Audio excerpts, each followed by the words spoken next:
Diamonds they fade, your words are sinking down, down in my chest. What are you thinking? I don't know you anymore. We're alone now, now. And before you go, just turn off the lights.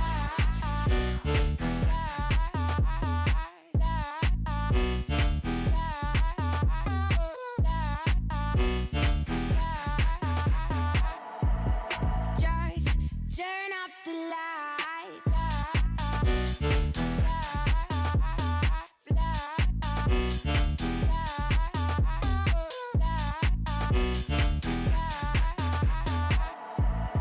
Just turn off the lights. I don't know you anymore. We're alone now, now. And before you go, just turn off the lights.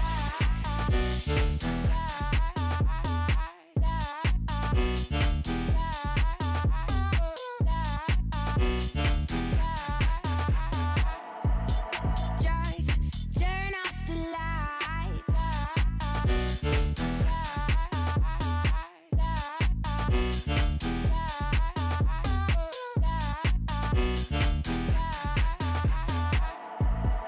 Just turn off the lights.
in the darkness, collide in the night. I was heartless until my soul came to life, and I feel it now. Want this forever, and I feel it now. You make me shiver.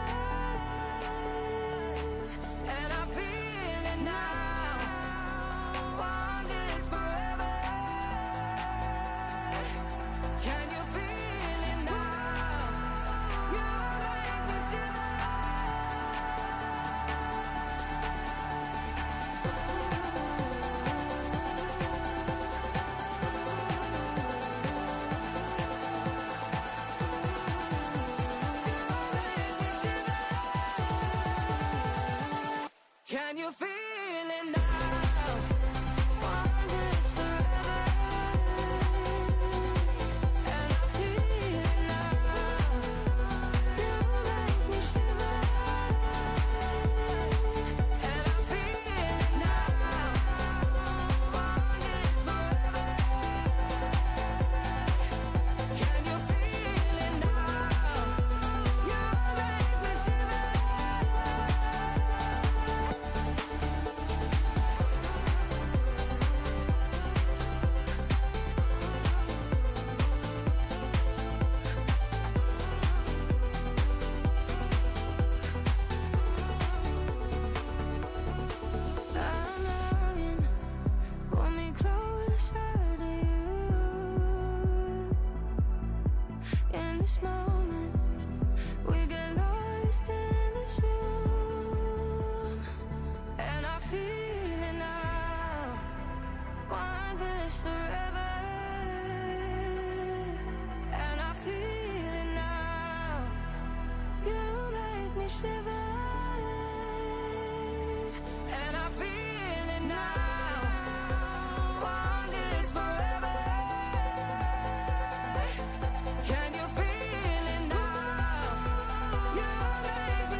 Can you feel it now?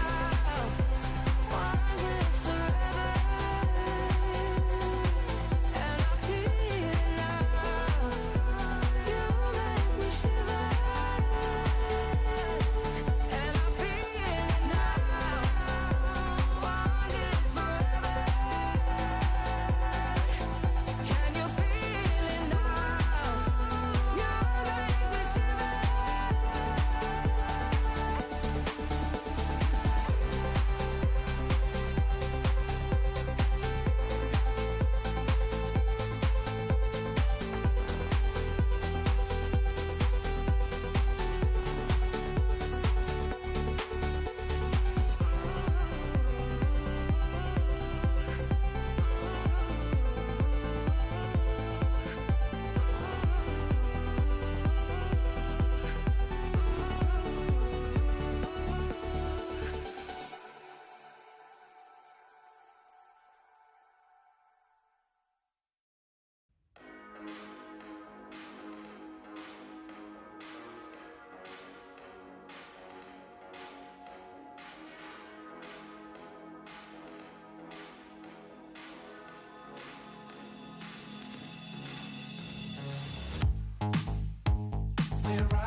Youthful kids amongst the sky who search to feel alive, to stimulate the mind. Falling tears down from their eyes, they gaze down from the heights. They dream to coincide. Are they all alone?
Youthful kids amongst the sky who search to feel alive, to stimulate the mind. Falling tears down from their eyes, they gaze down from the heights. They dream to coincide. Are they all alone?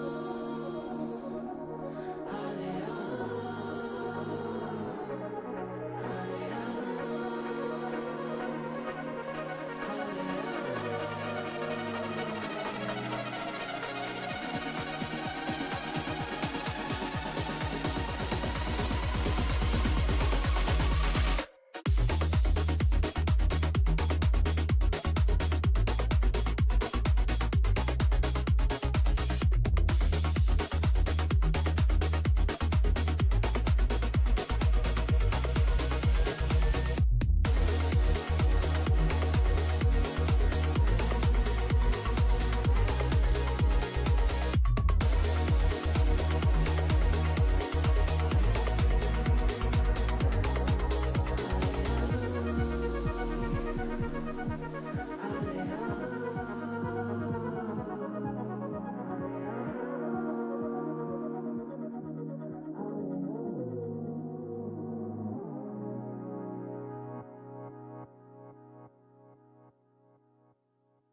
Tell me that you know you feel it every single time. I'll show that you're the only thing that stays on my mind.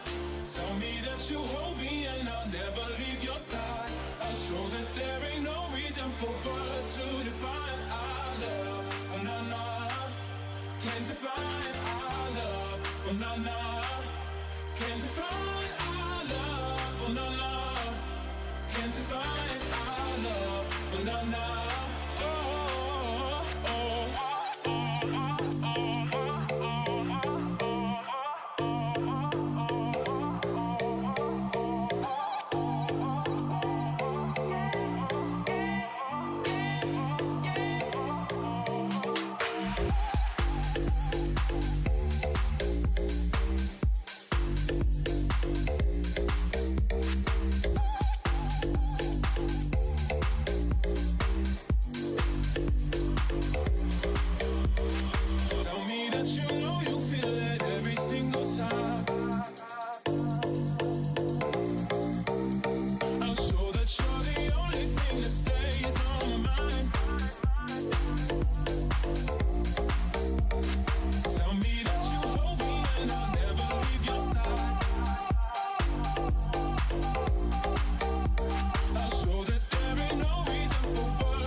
Tell me that you know you feel it every single time. I'm sure that you're the only thing that stays on my mind. Tell me that you hold me and I'll never leave your side. I'm sure that there ain't no reason for words to define our love. Na na, can't define our love. Na na, can't define our love. Na na, can't define our love. Na na.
Down low, down low, down low. It's got me running me, running me.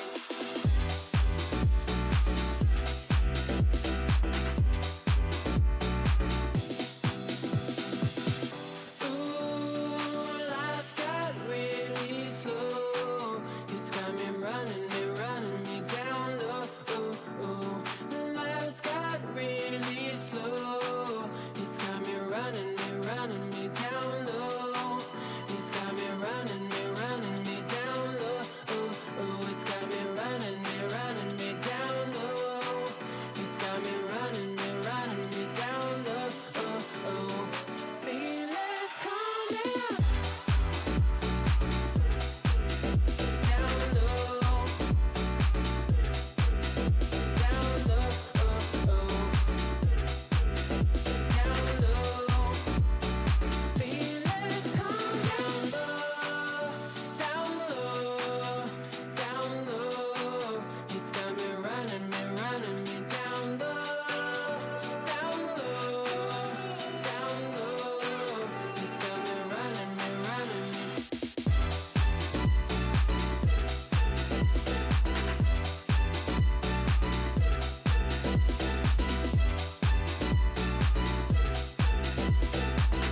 your weakness.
I'm bad up on the weekend, no sitting up on my own. I've been hiding for you too long now, so you don't know. You think you're tough, you didn't wanna know. Living in your prison, you wouldn't let it go. The strength of your illusion is getting real low. Baby, look around. Look around now, round now, round now, round now, round now, round now, round now, round now, round now, round now, round now.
getting high and I like it. I'm in the prime of my life. We got the new, you should try it. You'll swear that you're gonna fly. I wish that I could describe it. It's living up to the hype. I got my hands to the sky. Ooh, it gives me butterflies.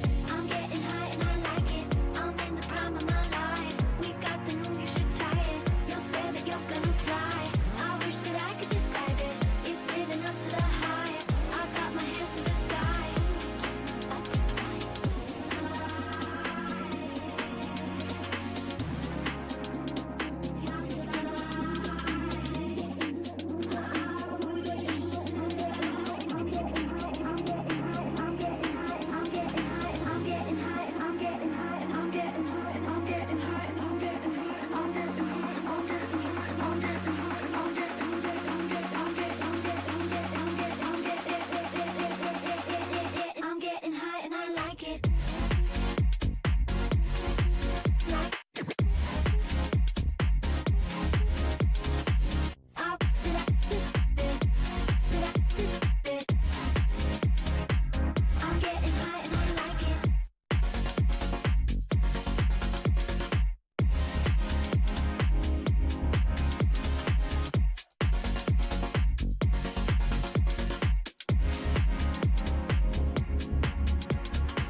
You care for me when no one else is there for me. You provide air for me to breathe. I watch you restlessly. My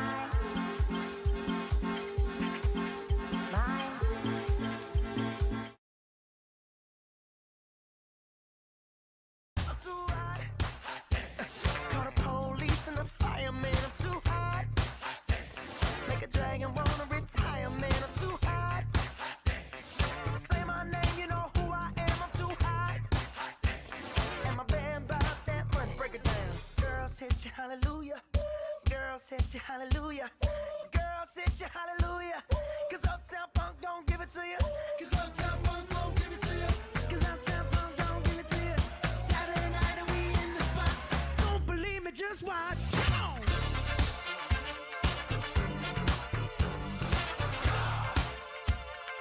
Don't believe me, just watch.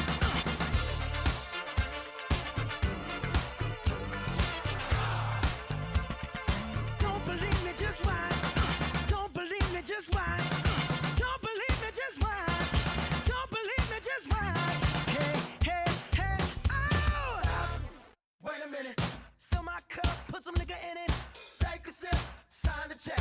Julio, get the stretch. Right to Harlem, Hollywood, Jackson, Mississippi. If we show up, we gon' show out. Smoother than a fresh drop skipping. I'm too hot. Call the police and the fireman. I'm too hot. Make a dragon wanna retire, man. I'm too hot. Bitch, say my name, you know who I am. I'm too hot. And my band bought that money. Break it down. Girls hit you, hallelujah. Girls hit you, hallelujah. Girls hit you, hallelujah. Cause Uptown Funk don't give it to you. Cause Uptown Funk don't give it to you.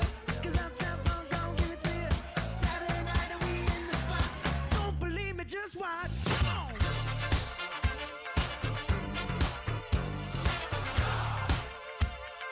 Don't believe me, just watch.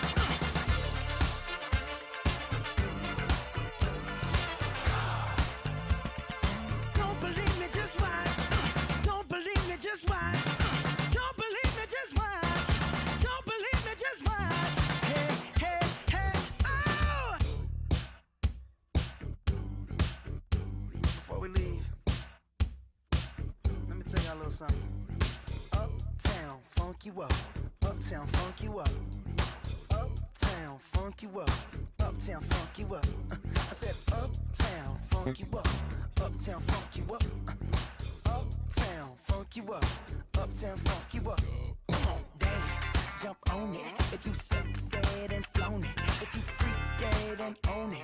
Don't brag about it, come show me. Come on, dance, jump on it. If you sexed and flown it. Well, it's Saturday night and we in the spot. Don't believe it, just watch. Come on.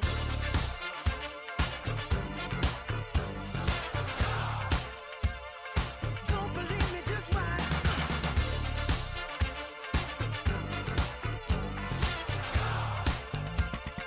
Don't believe me, just watch. Don't believe me, just watch. Don't believe me, just watch. Don't believe me, just watch. Hey, hey, hey, oh!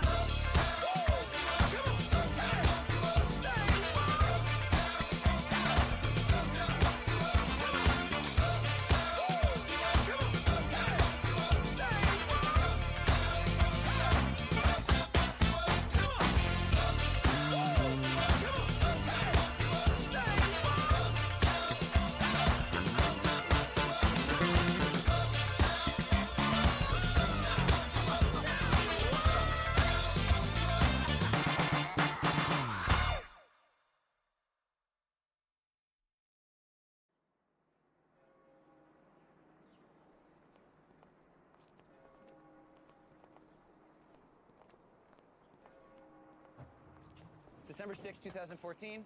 We're gonna drive across LA and hit every wedding we possibly can. It's gonna be awesome. And we're late. What's your door for you, Mr. Madden? Let's do it.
I want that sugar sweet. Don't let nobody touch it unless that somebody's me. I gotta be a man, there ain't no other way. 'Cause girl, you're hotter than that Southern California day. I don't wanna play no games, you don't gotta be afraid. Don't give me all that shy shit, no makeup on, that's my sugar.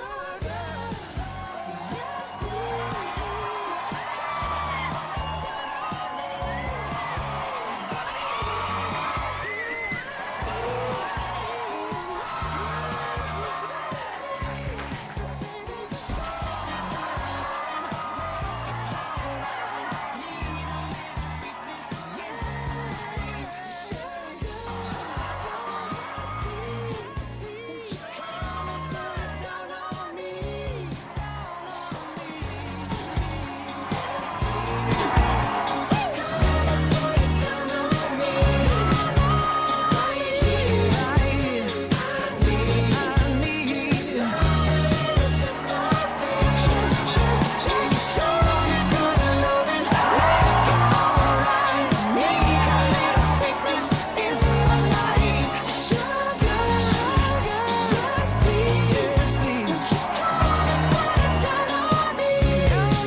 Good night, guys. Thank you so much. This was the coolest thing ever.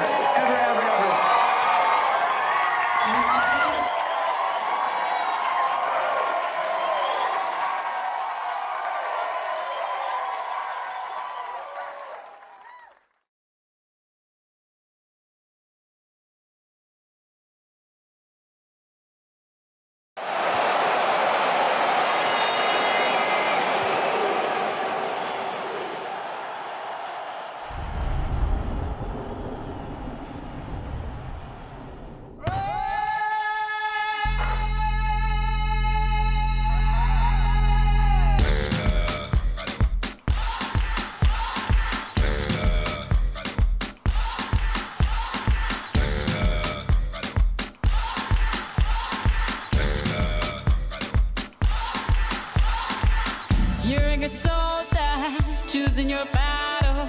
Pick yourself up and dust yourself off and back in the saddle. You're on the front line, everyone's watching. You know it's serious, we're getting closer, this isn't over. The pressure's on, you feel it, but you got it all, believe it. When you fall, get up, oh, oh, and if you fall, get up, eh, eh. Samina, mina, sangalewa, 'cause this is Africa. Samina, mina, eh, eh, waka, waka, eh, eh. Samina, mina, sangalewa, this time for Africa.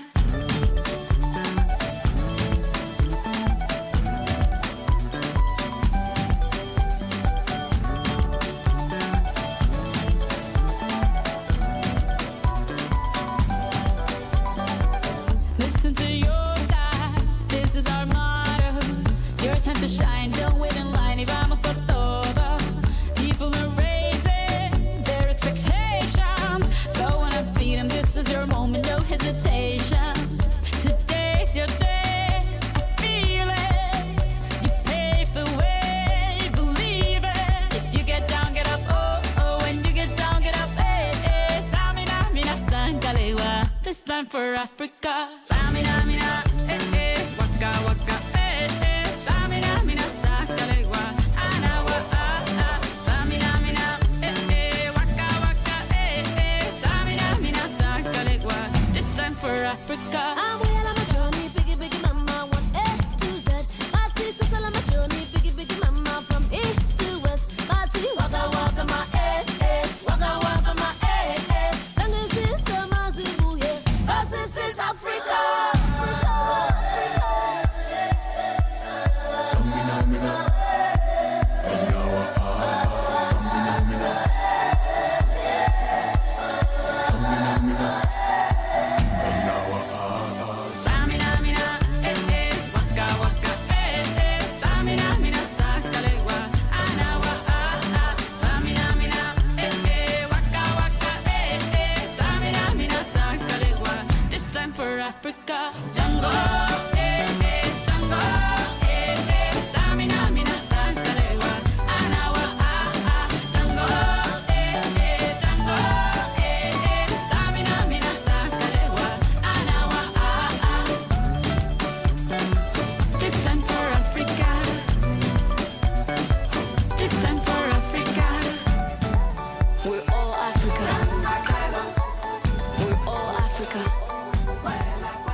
been losing sleep, dreaming about the things that we could be. But baby, I've been praying hard. Said no more counting dollars, we'll be counting stars. Yeah, we'll be counting stars.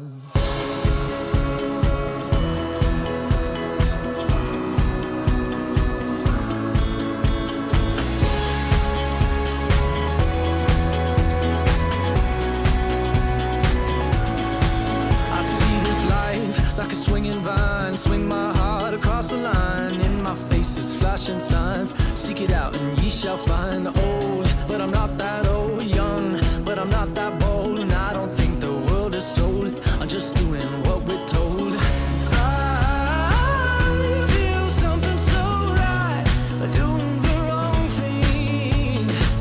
And I feel something so wrong, doing the right thing. I could lie, couldn't lie, couldn't lie. Everything that kills me makes me feel alive.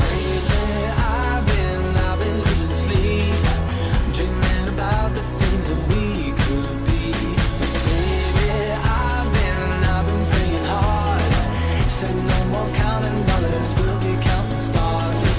Lately, I've been losing sleep, dreaming about the things that we could be. But baby, I've been praying hard. Said no more counting dollars, we'll be counting stars. Hey. I feel your love and I feel it burn down this river every turn. Hope is our four-letter word. Make that money, watch it burn. Old, but I'm not that old. Young, but I'm not that bold. And I don't think the world is sold. I'm just doing what we're told. And I feel something so wrong. We're doing the right thing. I could lie, couldn't lie, couldn't lie. Everything that drowns me makes me wanna fly. I've been losing sleep, dreaming about the things that we could be. But baby, I've been praying hard. Said no more counting dollars, we'll be counting stars. Lately, I've been losing sleep, dreaming about the things that we could be. But baby, I've been praying hard. Said no more counting dollars, we'll be counting stars. Oh, take that money, watch it burn, sink in the river the lessons I learned. Take that money, watch it burn, sink in the river the lessons I learned. Take that money, watch it burn, sink in the river the lessons I learned. Take that money, watch it burn, sink in the river the lessons I learned. Everything that kills me makes me feel alive. I've been losing sleep, dreaming about the things that we could be. Baby, I've been praying hard. Said no more counting dollars, we'll be counting stars. Lately, I've been losing sleep, dreaming about the things that we could be. But baby, I've been praying hard. Said no more counting dollars, we'll be counting stars. Watch it burn, sing in the river the lessons I learned. Take that money, watch it burn, sing in the river the lessons I learned. Take that money, watch it burn, sing in the river the lessons I learned. Take that money, watch it burn, sing in the river the lessons I've learned.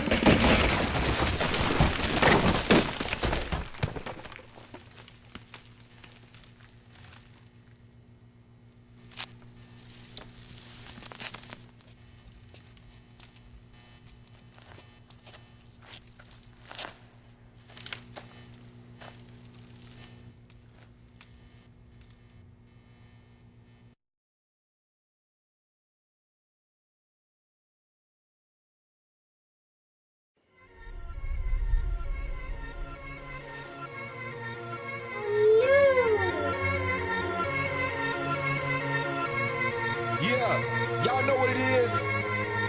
Katy Perry, Juicy J. Let's rage. I knew you were gonna come to me. And here you are, but you better choose carefully. 'Cause I'm capable of anything, and everything. Make me your Aphrodite, make me your one and only.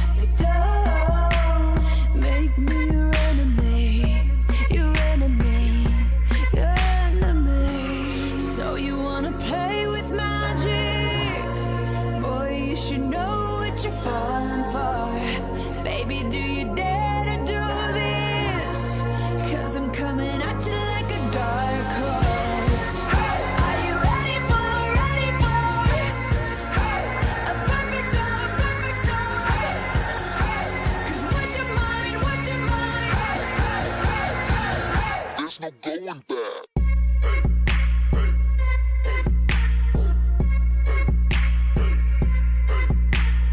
Mark my words, this love will make you levitate like a bird without a cage. Down to earth, if you choose to walk away, don't walk away.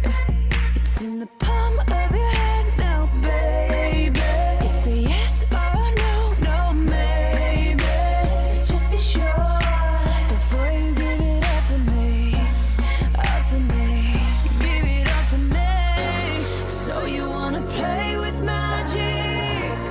Boy, you should know what you're falling for. Baby, do you dare to do this? 'Cause I'm coming at you like a dark horse. Are you ready for a perfect storm, perfect storm? 'Cause what's your mind, what's your mind? There's no going back. She's a beast. I call her karma. She eats your heart out like Jeffrey Dahmer. Be careful, try not to lead her on. Shorty heart is on steroids, 'cause her love is so strong. You may fall in love when you meet her. If you get the chance, you better keep her. She's sweet as pie, but if you break her heart, she turn cold as a freezer. That fairy tale ending with a knight in shiny armor. She can be my sleeping beauty. I'm gon' put her in a coma. Damn, I think I love her. Shot it so bad, I sprung and I don't care. She wrapped me like a roller coaster, turned the bedroom into a fair. Her love is like a drug. I was trying to hit it and quit it, but lil' mama so dope, I messed around and got addicted. So you wanna play with magic? Boy, you should know what you're falling for. Baby, do you dare to do this? 'Cause I'm coming at you like a dark horse. Are you ready for a perfect storm, a perfect storm? 'Cause what's your mind, what's your mind? There's no going back.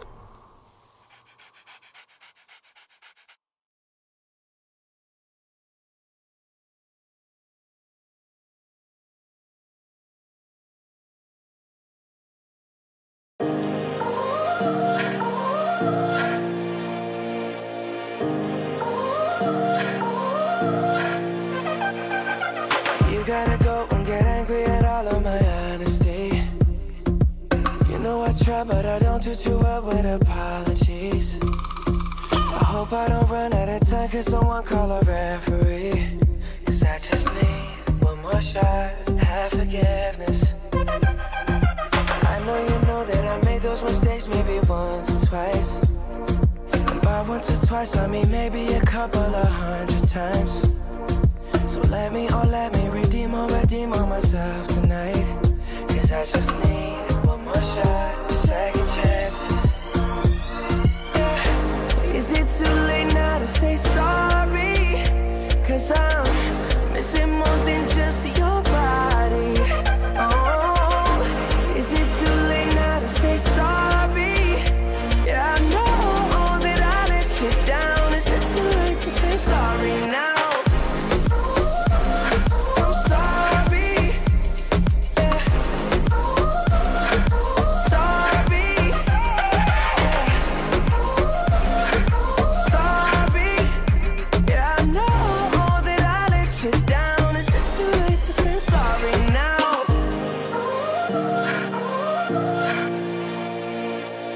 take every single piece of the blame if you want me to. But you know that there is no innocent one in this game for two. But I go, and then you go out and spill the truth. But can we both say the words and forget this? Yeah. Is it too late now to say sorry? 'Cause I'm missing more than just your body. Oh, is it too late now to say sorry? Yeah, I know that I let you down. Is it too late to say I'm sorry now? I'm not just trying to get you back on me. 'Cause I'm missing more than just your body. Is it too late now to say sorry? Yeah, I know that I let you down. Is it too late to say sorry now?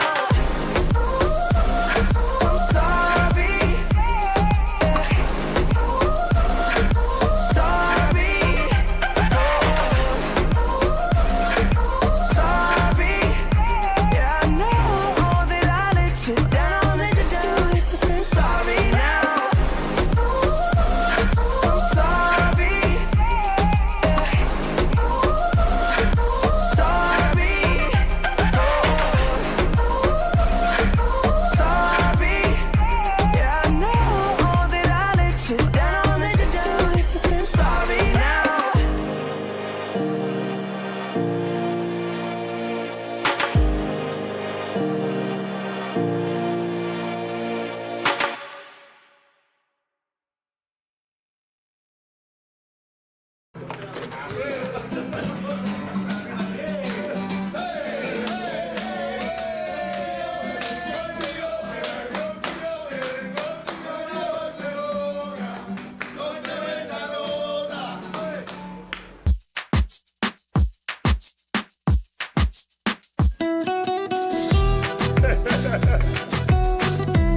Enrique Iglesias.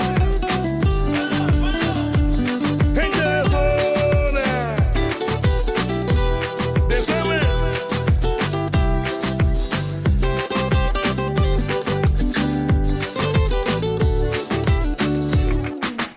Yo te miro y se me corta la respiración. Cuando tú me miras se me sube el corazón. Me palpita lento el corazón. Y en un silencio tu mirada dice mil palabras. La noche en la que te suplico que no salga el sol. Bailando. Bailando. Tu cuerpo y el mío llenando el vacío, subiendo y bajando. Bailando. Bailando. Ese fuego por dentro me va enloqueciendo, me va saturando. Con tu física y tu química, también tu anatomía, la cerveza y el tequila y tu boca con la mía. Ya no puedo más, Ya no puedo más. ya no puedo más. Ya no puedo más. Con esta melodía, tu color, tu fantasía, con tu filosofía, mi cabeza está vacía. Ya no puedo más. Ya no puedo más, Ya no puedo más. ya no puedo más. Yo quiero estar contigo, vivir contigo, bailar contigo, tener contigo una noche loca. Ay, besar tu boca. Yo quiero estar contigo, vivir contigo, bailar contigo, tener contigo una noche loca. Con tremenda nota.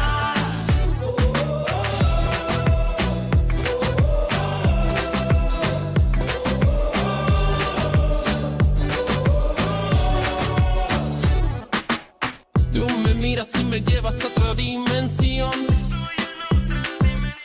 Tus latidos aceleran a mi corazón. Qué ironía del destino no poder tocarte, abrazarte y sentir la magia de tu olor. Bailando. Bailando. Tu cuerpo y el mío llenando el vacío, subiendo y bajando. Bailando. Bailando. Ese fuego por dentro me está enloqueciendo, me va saturando. Con tu física y tu química,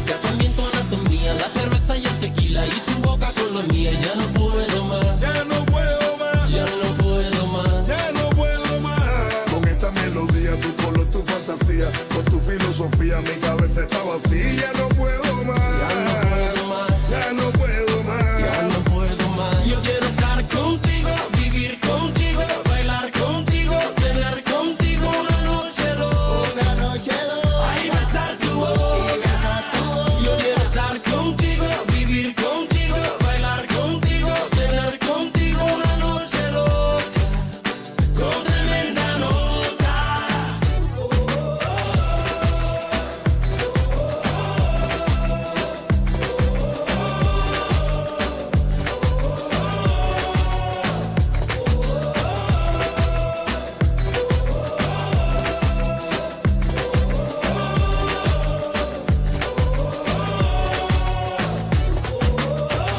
Bailando amor, bailando amor, es que se me va el dolor.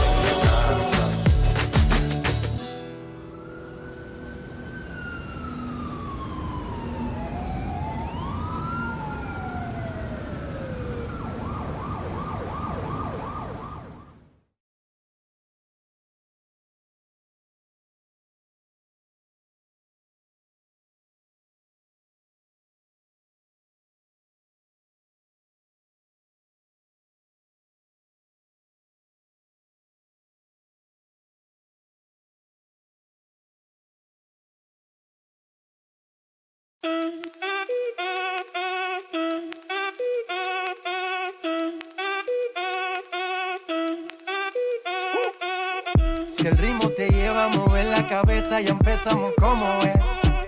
Mi música no discrimina a nadie, así que vamos a romper. Toda mi gente se mueve, mira el ritmo como los tiene. Hago música que entretiene.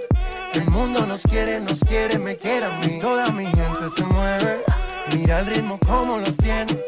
Hago música que entretiene. Mi música los tiene fuerte bailando y se baila así.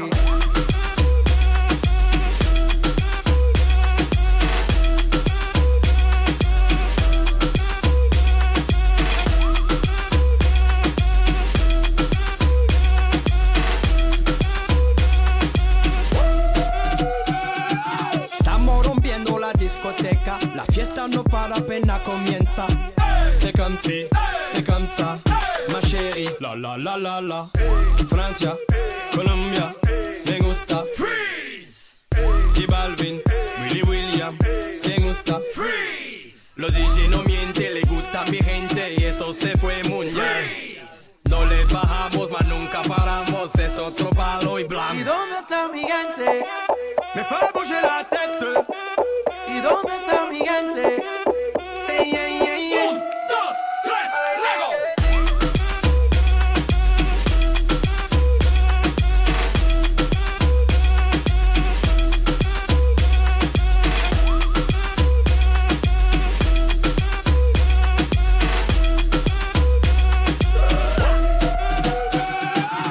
Esquina a esquina, y ahí nos vamos. El mundo es grande, pero lo tengo en mis manos. Estoy muy duro, sí, ok, ahí vamos. Y con el tiempo nos seguimos elevando. Que seguimos rompiendo aquí. Esta fiesta no tiene fin.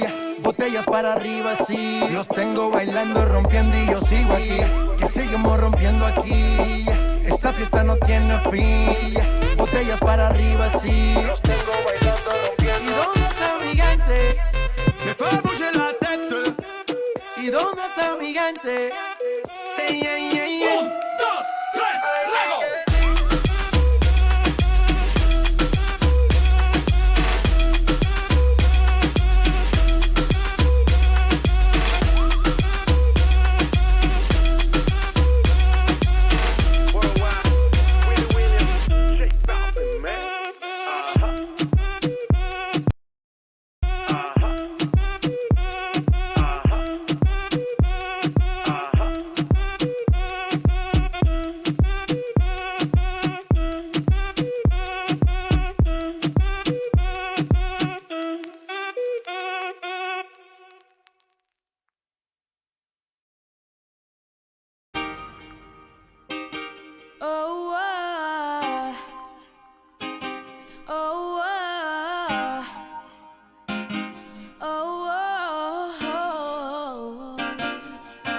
You know you love me, I know you care. Just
was 13, I had my first love. There was nobody that compared to my baby, and nobody came between us or could ever come above. She had me going crazy. Oh, I was starstruck. She woke me up daily. Don't need no Starbucks. She made my heart pound and skip a beat when I see her in the street and at school on the playground. But I really wanna see her on the weekend. She knows she got me dazing, cause she was so amazing. And now my heart is breaking, but I just keep on saying, Baby, baby, oh, like baby, baby, baby, no, like baby, baby, baby, oh, thought you'd always be mine, mine, baby, baby, baby, oh, like baby, baby, baby, no, like baby, baby, baby, oh, thought you'd always be mine, mine, now I'm all gone. Now I'm all gone. Now I'm all gone. Gone, gone. I'm gone.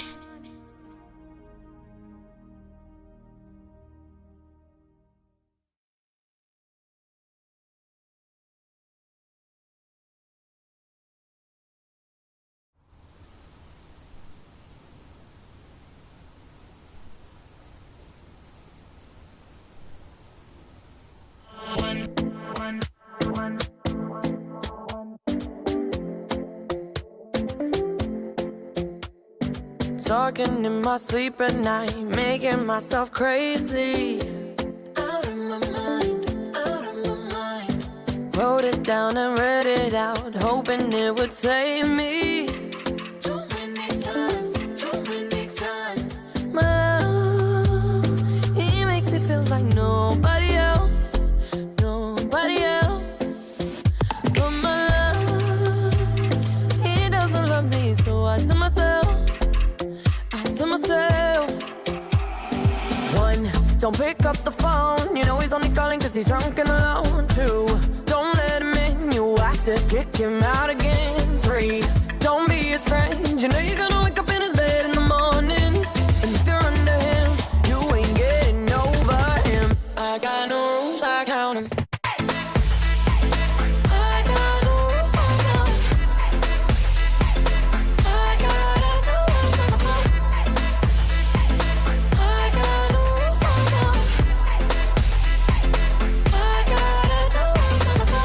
Pushing forwards, but he keeps pulling me backwards.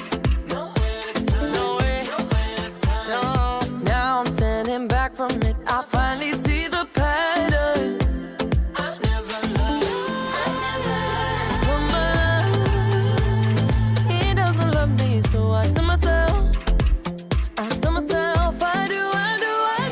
One, don't pick up the phone. You know he's only calling cause he's drunk and alone. Two, don't let him in. Kick him out again. Three, don't be his friend. You know you're gonna wake up in his bed in the morning. And if you're under him, you ain't getting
Because you know I'm all about that bass, no trouble. I'm all about that bass, no trouble. I'm all about that bass, no trouble. I'm all about that bass, bass. Yeah, it's pretty clear. I ain't no size 2, but I can shake it like I'm supposed to do. 'Cause I got that boom boom that all the boys chase, and all the right junk in all the right places. I see the magazines working out Photoshop. We know that shit ain't real. Come on now, make it stop. If you got beauty, just raise them up. 'Cause every inch of you is perfect from the bottom to the top. Yeah, my mama, she told me don't worry about your size. She says boys like a little more booty to hold at night. And no, I won't be no stick figure silicone Barbie doll. So if that's what you're into, then go ahead and move along. Because you know I'm all about that bass, no trouble. I'm all about that bass, no trouble. I'm all about that bass, no trouble. I'm all about that bass. Hey, I'm bringing booty back. Go ahead and tell them skinny bitches that. No, I'm just playing. I know y'all think you're fat, but I'm here to tell you every inch of you is perfect from the bottom to the top. Yeah, my mama, she told me don't worry about your size. She says boys like a little more booty to hold at night. And no, I won't be no stick figure silicone Barbie doll. So if that's what you're into, then go ahead and move along. Because you know I'm all about that bass, no trouble. I'm all about that bass, no trouble. I'm all about that bass, no trouble. I'm all about that bass, because you know I'm all about that bass, no trouble. I'm all about that bass, no trouble. I'm all about that bass, no trouble. I'm all about that bass, because you know I'm all about that bass, no trouble. I'm all about that bass, no trouble. I'm all about that bass, no trouble. I'm all about that bass,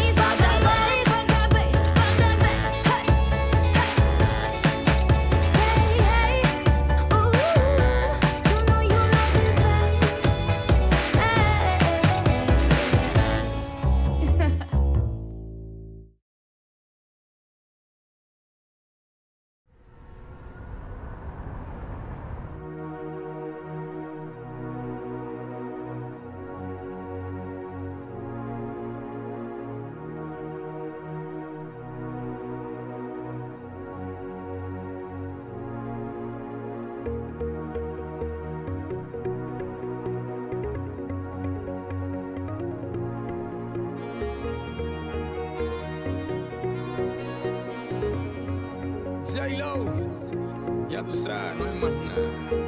It's a new generation Mr. Worldwide, of party people. get on the floor, darling, get on the Red one! Let me introduce you to my party people in the club. I'm loose, and everybody knows I get off the train. Baby, it's the truth. I'm like Inception, I play with your brains, so don't sleep or snooze. I don't play no games, so don't get it confused, no. 'Cause you will lose, yeah. Now pump it up and back it up like a Tonka truck. Darling. If you go hard, you gotta get on the floor. If you're a party freak, then step on the floor. If you're an animal, then tear up the floor. Break a sweat on the floor, yeah, we work on the floor. Don't stop, keep it moving, put your drinks up. Pick your body up and drop it on the floor. Let the rhythm change your world on the floor. You know we're running tonight on the floor.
Africa.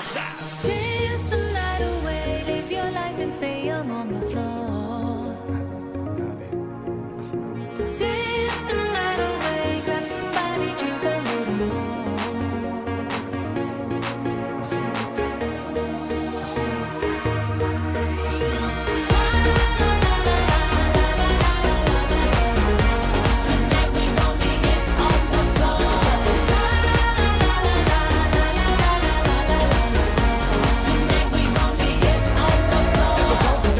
Trunk full of bass on an old school Chevy, 7-tray Donkey Donk. All I need is some vodka, some Shonky Conk, and watch it go get Donkey Kong.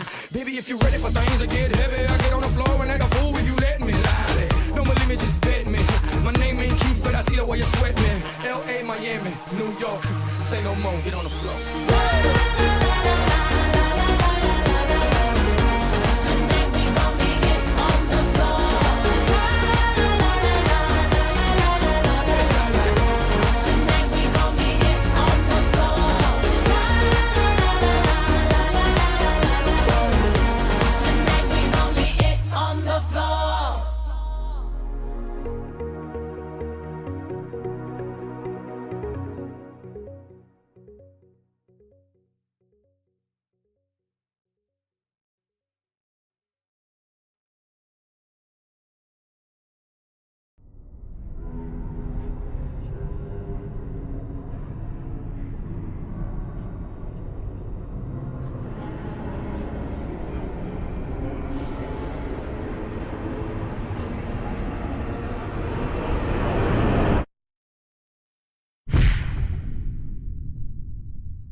Hey, man. Hey, what you doing, homeboy? Why ain't nobody around, man? What's up? What the hell? Where's all the people at, man? Hey, what's the easy? Is it? What's that, the T-step? Doing the walk too, see?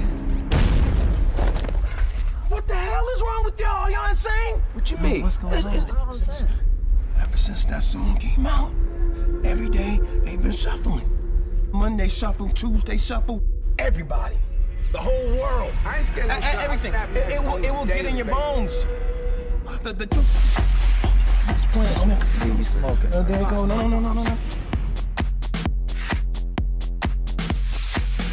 Put these on. Hey, man. I ain't got time for your demo, homie. Hey, no just demo. put them on. Put these on like this. Party rock! You got them in? What? Vitamins? Yeah. Play along. Huh? Play along. I can't hear. What the hell? What? Play along. Let's go. Party rock is in the house tonight.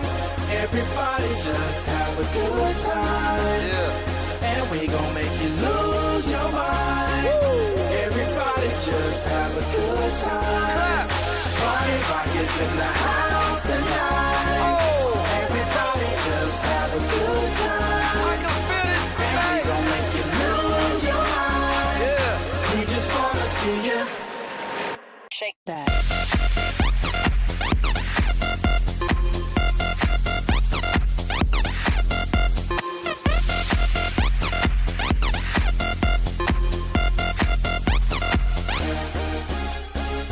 In the club, party rock. Looking for your girl, she on my jock. Now stop when we in the spot. Booty moving weight like she on the block. With a drink, I got to know. Tight jeans tattoo, cause I'm rock and roll. Half black, half white, diamond now. Gang of money, open up. Yeah, I'm running through these halls like Drano. I got that devilish flow, rock and roll, no halo. We party rock.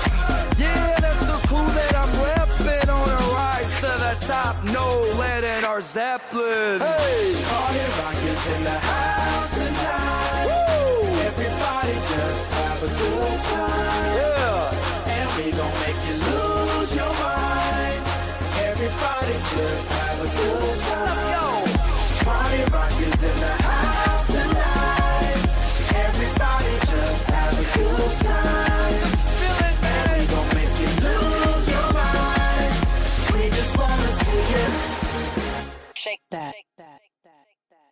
Every day I'm shuffling.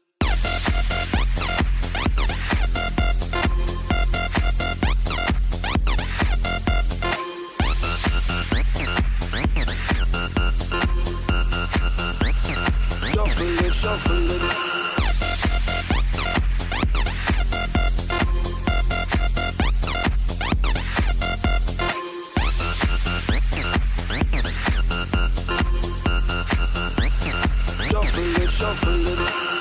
Step up fast and be the first girl to make me throw this cash. We get mine, don't be mad, now stop. Hating is bad. One more shot for us, another round. Please fill up my cup, don't mess around. We just wanna see you shaking up. Now you home with me. You're naked now. Get up, get down, put your hands up to the sound. Get up, get down, put your hands up to the sound. Get up, get down, put your hands up to the sound. Put your hands up to the sound. Put your hands up to the sound. Get up, get up, get up, get up, get up, get up, get up, get up, get up. Put your hands up to the sound, to the sound. Put your hands up, put your hands up, put your hands up, put your hands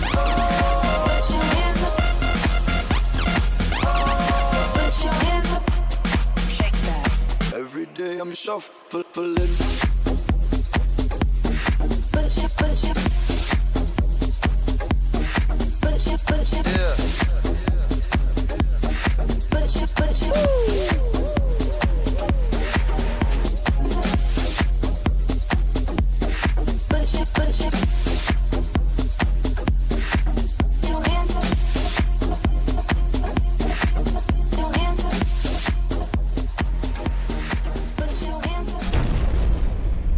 Every day I'm shuffling.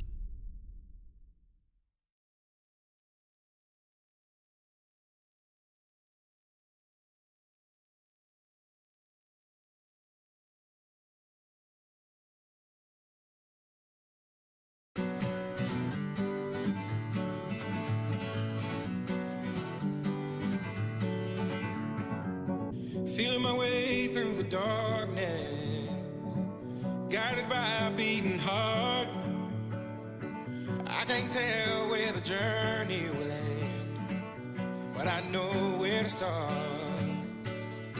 They tell me I'm too young to understand. They say I'm caught up in a dream. Well, life will pass me by if I don't open up my eyes. So that's fine by me. So wake me up when it's all over, when I'm wiser and I'm older. All this time I was finding myself and I didn't know I was lost. So wake me up when it's all over, when I'm wiser and I'm older. All this time I was finding myself and I didn't know I was lost.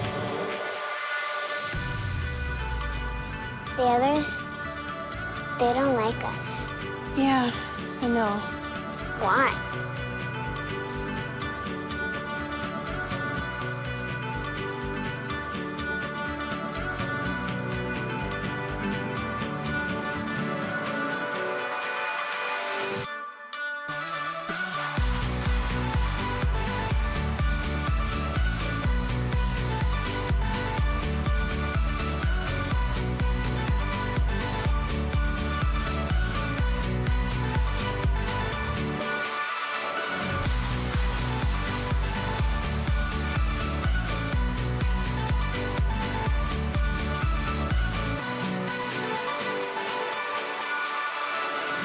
I tried carrying the weight of the world, but I only have two hands. Hope I get the chance to travel the world, but I don't have any plans. Wish that I could stay forever this young, not afraid to close my eyes. Life's a game made for everyone, and love is the prize. So wake me up when it's all over, when I'm wiser and I'm older. All this time I was finding myself, and I didn't know I was lost. So wake me up when it's all over, when I'm wiser and I'm older. All this time I was finding myself, and I didn't know I was lost. I didn't know I was lost. I didn't know I was lost. I didn't know I was lost. I didn't know.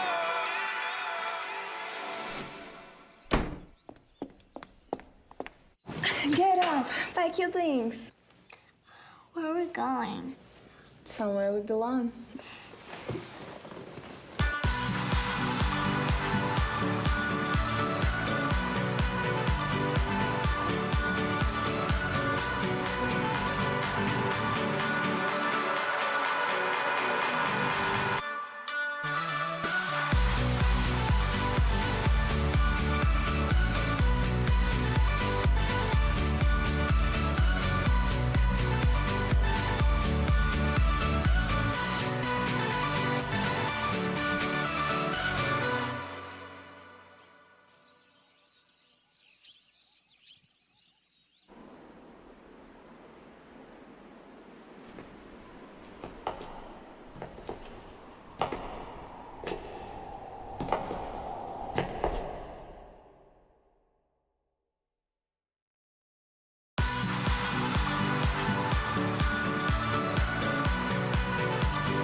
I got a condo in Manhattan. Baby girl, what's happening?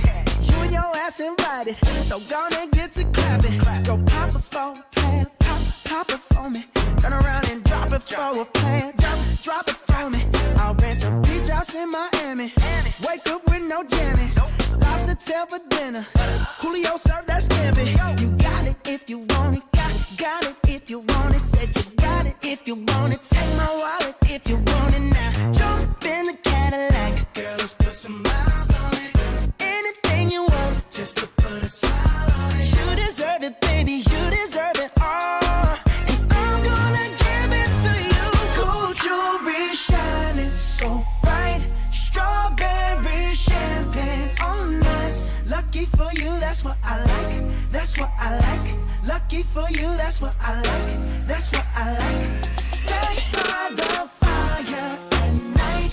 Silk sheets and diamonds, all white. Lucky for you, that's what I like. That's what I like. Lucky for you, that's what I like. That's what I like. I'm talking trips to Puerto Rico. Say the word and we go. You can be my flica. Girl, I'll be a flico, mamacita. I would never make a promise that I can't keep. I promise that your smile ain't gonna never leave. Shopping sprees in Paris. Everything 24 carats. Take a look in that mirror. Now tell me who's the fairest. Is it you? Is it you? Is it me? Is it me? Say it's us. And I'll agree, baby. Jump in the Cadillac. Girl, let's put some miles on it. Anything you want, just to put a smile on it. You deserve it, baby. You deserve it all. And I'm gonna give it to you. Gold jewelry shining so bright. Strawberry champagne on us. Lucky for you, that's what I like. That's what I like. Lucky for you, that's what I like. That's what I like. Sex by the fire at night. Silk sheets and diamonds, all white. Lucky for you, that's what I like. That's what I like. Lucky for you, that's what I like. That's what I like. You say you want a good time, but here I am, baby. Here I am, baby. Talk to me, tell me, what's on your mind?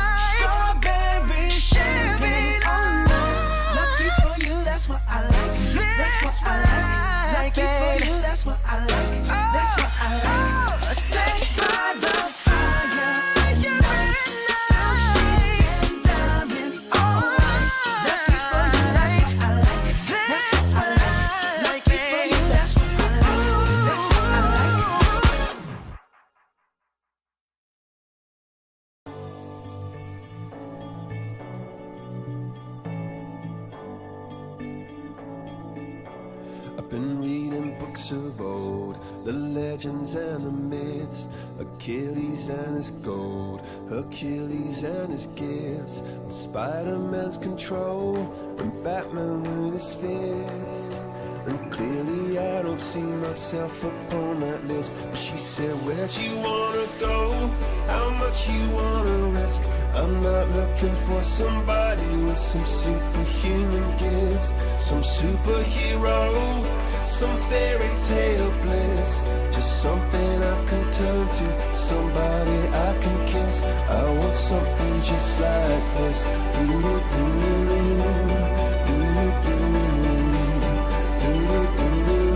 Oh, I want something just like this.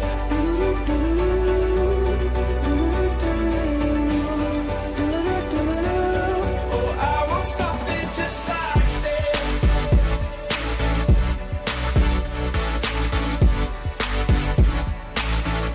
I want something just like this.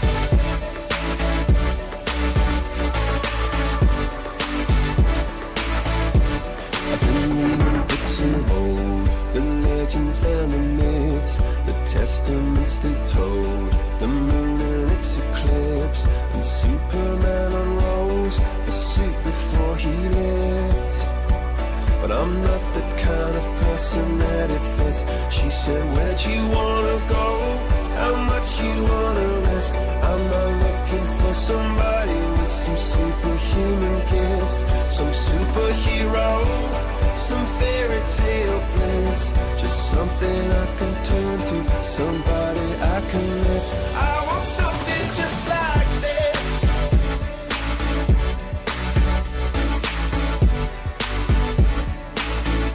I want something just like this.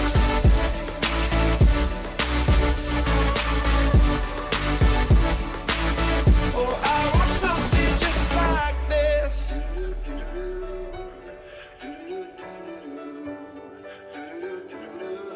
Oh, I want something just like this.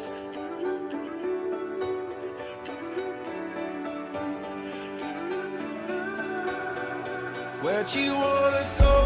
How much you wanna risk? I'm not looking for somebody with some superhuman gifts, some superhero, some fairy tale bliss. Just something I can turn to, somebody I can kiss. I want something just like this.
And you know we don't give up, cause that's your birthday. You can find me in the club, bottle full of bub. Mama, I got what you need if you need to feel the buzz. I'm into having sex, I ain't into making love. So come give me a hug if you're into getting rough. You can find me in the club, bottle full of bub. Mama, I got what you need if you need to feel the buzz. I'm into having sex, I ain't into making love. So come give me a hug if you're into getting rough. When I pull up out front, you see the Benz on dub. When I roll 20 deep, it's always drama in the club. Now that I roll with Dre, everybody show me love. When you sell like Eminem, you get plenty of groupie love. Look, homie, ain't nothing changed. Roll down, G's up. I see exhibit in the cutting, man. If you watch how I move, you mistake before I play up here. Been hit with a few, but I don't walk with a limp. In the hood, in the LA, they saying 50, you hot. They like me, I want them to love me like they love pop. But holla in New York, for sure, they tell you I'm loco. And the plan is to put the rap game in the choke. I'm fully focused, man. My money on my mind, got a meal out the deal, and I'm still in the grind. Now shorty says she feeling my style, she feeling my flow. A girl from Wooded, they buy, and they ready to go. Find me in the club, bottle full of bub. Mama, I got what you need if you need to feel the buzz. I'm into having sex, I ain't into making love. So come give me a hug if you're into getting rough. You can find me in the club, bottle full of bub. Mama, I got what you need if you need to feel the buzz. I'm into having sex, I ain't into making love. So come give me a hug if you're into getting rough. My flow, my show brought me the dough that bought me all my fancy things. My crib, my cars, my clothes, my shoes. Look, homie, I done came up and I ain't changing. You should love it way more than you hate it. Oh, you mad? I thought that you be happy I made it. I'm that cat by the bar, toasting to the good life. Moved out the hood, now you tryna pull me back, guy. My junk get the bumping in the club, it's on. I'm with my eyes to chicks, if she smash, she gone. Hit the roof on fire, man. Just let it burn if the talking about money, homie, I ain't concerned. I'ma tell you what banks told me, cause go ahead, switch the style up. And if they hate, then let them hate, then watch the money pile up. Or we can go upside the head with a bottle of bug. Come on, they know where we be. You can find me in the club, bottle full of bub. Mama, I got what you need if you need to feel the buzz. I'm into having sex, I ain't into making love. So come give me a hug if you're into getting rough. You can find me in the club, bottle full of bub. Mama, I got what you need if you need to feel the buzz. I'm into having sex, I ain't into making love. So come give me a hug if you're into getting rough. Don't try to act like you don't know who we be, neither. We in the club all the time, it's a problem, pop on. Shady Aftermath.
sobre mí y no te voy a negar.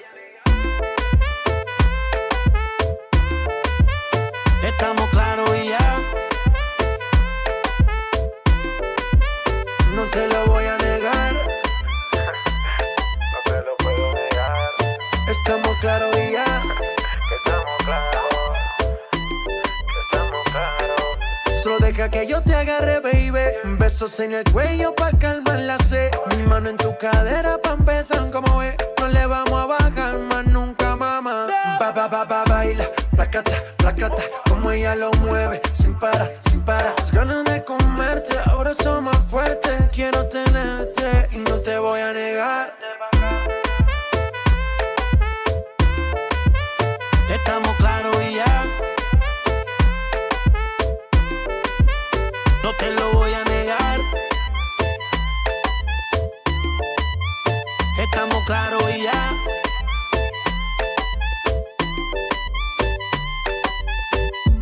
Lo que he visto de ti, mami, no es normal. Pero no te preocupes que soy anormal. Sé que tus amigas no les debemos gustar. Pero ven, cuéntale, parte por parte. Como tenemos sexy, te quito el estrés. Dale otra vez y no te voy a negar. Estamos claros y ya.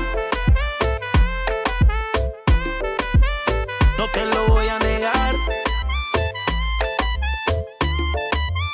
Estamos claros y ya.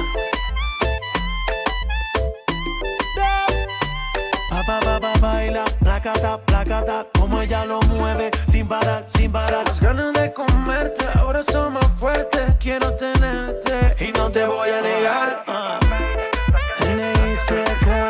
J Balvin, man. Nicky Jam. La industria en J Balvin. No hablar mucho. Deja que el beat siga rompiendo. Chill.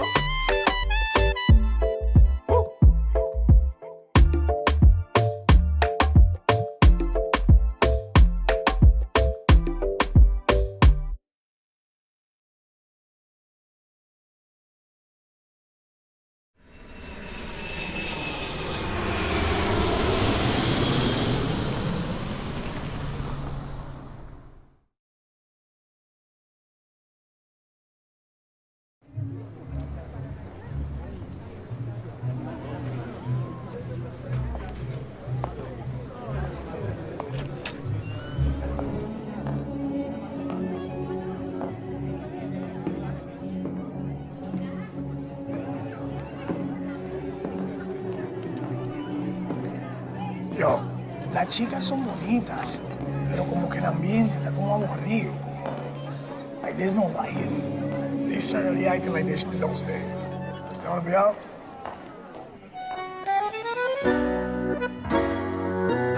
Hola, me llaman Romeo. Es un placer conocerla. Qué bien te ves. Te adelanto, no me importa quién sea él. Dígame usted si ha hecho algo otra vez o alguna vez.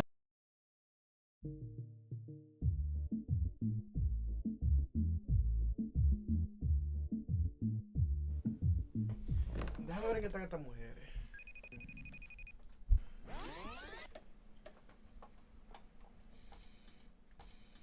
Girls' night. Oof. It's gonna be good. Solo, solito en la habitación. Busca que busca de mi calor. Wow. No, no. Quiere remedio pa' tu dolor. Nadie te lo hace mejor que yo. Wow. No, no. Que no se te apague la situación. Tú sabes que yo no te dejo plantado. Calmao, que yo voy en camino, amor. Calmao, que yo quiero contigo. Si tú me llamas, nos vamos pa' tu casa. Nos quedamos en la cama, sin pijama, sin pijama. Si tú me llamas, nos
sin piloto automático. Botamos del manual, estamos viajando en cannabis. Siempre he sido una dama, pero soy una perra en la cama. Así que dale pom, pom, pom, pom, pom. Ponle carne a mi sazón, son. Choca todo eso con mi bom, bom, bom, bom, bom. Perdemos el control pa' ganar los dos. Así que dale pom, pom, pom, pom, pom. Ponle fuego a mi sazón, son. Choca todo eso con mi bom, bom, bom, bom, bom. Espero tu call, vente, dame el gol. Si tú me llamas, nos vamos pa' tu casa. Nos quedamos en la cama, sin pijama, sin pijama. Si tú me llamas, nos vamos pa' tu casa. Fumamos marihuana sin pijama, sin pijama. Baby, hoy no vamos a dormir. Hoy no vamos a dormir. Natina, yeah. Becky G, baby.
podrás respirar cuando te falte mi piel.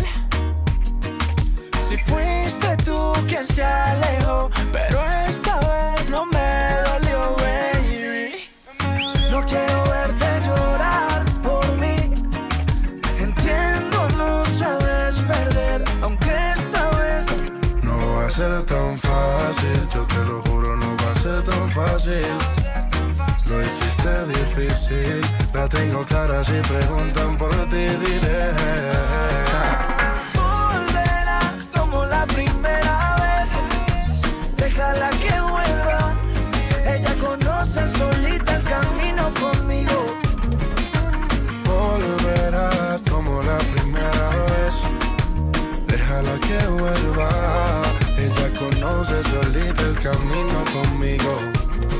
Tu cuerpo, sabes que no dejo de pensar en tus besos. No hay nada más rico que probar tu boca. Pero esta vez, mamacita, no está fácil la cosa. Tu cuerpo, sabes que no dejo de pensar en tus besos. No hay nada más rico que probar tu boca. Pero esta vez, mamacita, no está fácil la cosa. Volverá como la primera vez. Déjala que vuelva. Ella conoce solita el camino conmigo. Volverá como la primera vez. Déjala que vuelva. Ella conoce solita el camino conmigo. Mire, yo sé que tú también verás lo que es no poder tener lo que quieres. Yo sé que lo que tú quieres que yo me desespere y te vuelva a ver.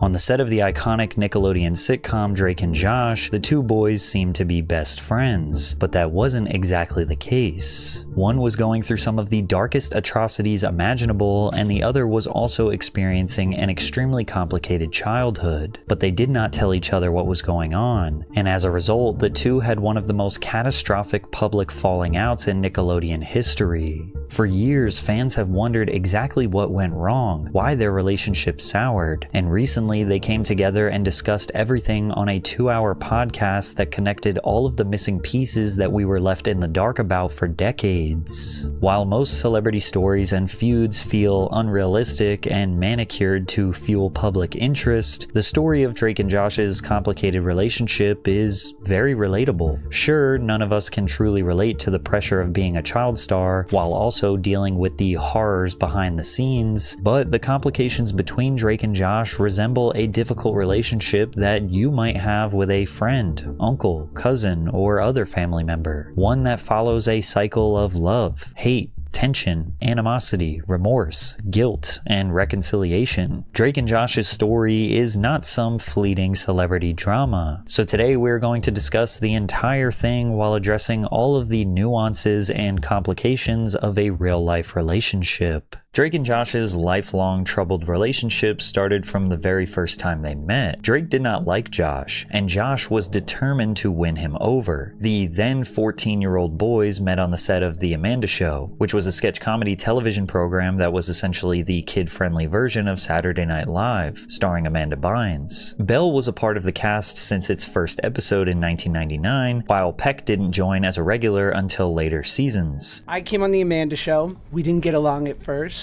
but I thought you were so cool and I really wanted you to like me. And then thankfully we had this shared love of old school comedy and sitcoms and great television. And so once you realized that I was kind of funny and I liked people who liked funny, we were suddenly like inseparable. Yeah. At first, Drake was almost second to Amanda, and Josh came on as a tertiary character that they would sometimes make fun of. But once Drake and Josh had to collaborate on a sketch as two Italian mobsters, they realized their comedic chemistry was undeniable. Pony pajamas, what's your problem, Pigtails? Yeah, what's your problem, Pigtails? I can't sleep. You want I should put her out? Not yet. Hey, cannoli? No, I just want to hear a bedtime story. She just wants to hear a bedtime story. Hey, I got it. He's got it. And 25 years later, that chemistry is still there. She wants to hear about a story. Oh, you want to hear a story? I got a story. All right, so you got this. There's this guy, right? He's driving his bike, and he falls off, and his kickstand goes right through his leg. Right through his leg. Drake was an old soul as a kid, and became a huge fan of classic buddy comedies such as Abbott and Costello and Dean Martin and Jerry Lewis. Drake dreamed of one day having a comedy sidekick, and he officially found his match. The two boys became good friends off-screen as well. They would go bowling, hang out after hours, and even have sleepovers. The Amanda Show became the highest-rated live-action program on Nickelodeon during its run, and while this may seem like an amazing way to start a child acting career, Drake was suffering unimaginable trauma as a pedophile had infiltrated the Nickelodeon network. It's very important to remember that the general public was not aware of the information that you're about to learn until 2024, when it was discussed in a documentary called Quiet on Set. This documentary drastically changed everything that people thought they knew about Drake Bell. Drake Bell formed a bond with dialogue coach Brian Peck during the second season of The Amanda Show. Peck, who has no relation to Drake's co-star Josh Peck, would invite Drake to his house for acting lessons. These lessons were supervised by Drake's father, Joe, who was told that Brian Peck was a skilled coach who could help Drake secure more acting opportunities. However, over time, Joe became uncomfortable with their relationship. And unfortunately, I started seeing Brian start to just hang around Drake too much. And it didn't set well with me. Drake would be in the dressing room or something, and in would pop Brian, and just touch Drake. You know, do things that, wait a second, what are you doing? Drake can put that on himself. And the thing is, this is in front of people. Joe claims that while his son was in the dressing room, Brian would touch Drake in front of others in ways that made him question Brian's intentions. Joe expressed his concerns with the production personnel and said he was uncomfortable with Brian, only to be called homophobic because of Brian's sexual orientation. Therefore, Joe backed off. Once this got back to Brian, he manipulated Drake into severing ties with his father/manager, suggesting that Joe was sabotaging Drake's career. Peck subsequently integrated himself into multiple areas of Bell's life and became a father figure for the young actor. Eventually, Peck convinces Drake's mother to let him stay at his house during auditions. Then when Drake slept on Brian's couch, the sexual assault started. I was sleeping on the couch where I would usually sleep, and I woke up to him. I just opened my eyes, I woke up, and he was sexually assaulting me. Why don't you think of the worst stuff that someone can do to somebody as a sexual assault? And that'll answer your question. Drake wouldn't tell anyone for several months. The abuse persisted until Drake began spending more time at a girlfriend's house. One day, when he was supposed to meet with Brian, Drake said he didn't want to hang out. Brian then started calling his phone nonstop. When Drake failed to answer, Brian obsessively started calling his girlfriend's house, which is when the girlfriend's mother suspected something was wrong and took Drake to her family therapist. He later detailed the abuse to his own mother, who called the police. I had to be excruciatingly detailed about every single thing and time that it had happened with two absolute strangers. The worst part was I had to make a phone call to Brian and get him to admit what he'd done. The police monitored a wired phone call with Brian, who broke into a full-on confession that led to his arrest. The investigation was conducted privately, and Bell remained unidentified to the public for several years due to his age at the time. Drake also refused to tell anyone what was going on, not even his best bro Josh. As if this situation couldn't get any more traumatic and confusing for Drake, before the trial he also needed to return to Nickelodeon Studios to begin filming for his next major role on Drake and Josh. That big break between Drake and Josh and Amanda Show is when I told my mom what was going on. Mm-hmm. We went to the police, the investigation, all of the stuff that you saw in the documentary, that was when all of that was going on. And then when we shot the pilot, we were in the middle of the investigation, but nobody had known anything because Brian hadn't been arrested. I had to come back. Like the Amanda Show, where the dude was, where the abuse was happening, having the monster in your own, in your safe place. Still, where I felt most comfortable, where I was the happiest, was when I was on set with you guys. And the worst part was every day I got there, the monster was there, you know? Even though Drake was forced to interact with his abuser daily, he did everything in his power to hide his pain and focus on his work. But Josh suspected something was wrong as Drake seemed standoffish. I was just looking at it through the prism of a 14-year-old's brain, going like, he doesn't want much to do with me. And Josh essentially thought that Drake just stopped liking him, not knowing the horrors of Drake's abuse. At the same time, Drake also felt a little bit of tension from Josh, but was blaming himself. I've got all this stuff that nobody knows about that's going on. Oh, is this gonna hurt our show? Is this gonna, when this drops, is Josh gonna look at me and be like, bro, you took our dream away. Like, you took my dream, like everything, like, are we gonna lose our show? Drake even said he started losing his hair due to all the stress he was feeling. But then the investigation into Brian's crimes was coming to a close, and some of that pressure was starting to subside, knowing that justice would be served. Drake even decided to tell Dan Schneider about his abuser right before the trial. And when Drake and I talked and he told me what had happened, I was more devastated by that than anything that ever happened to me in my career thus far. And I told him, I'm here for you. What do you need? Drake's mom, a lovely woman who I stay in contact with this day, she came to me at the time and she said, Dan, I'm not good with words like you are. And would you help me with my speech for the judge?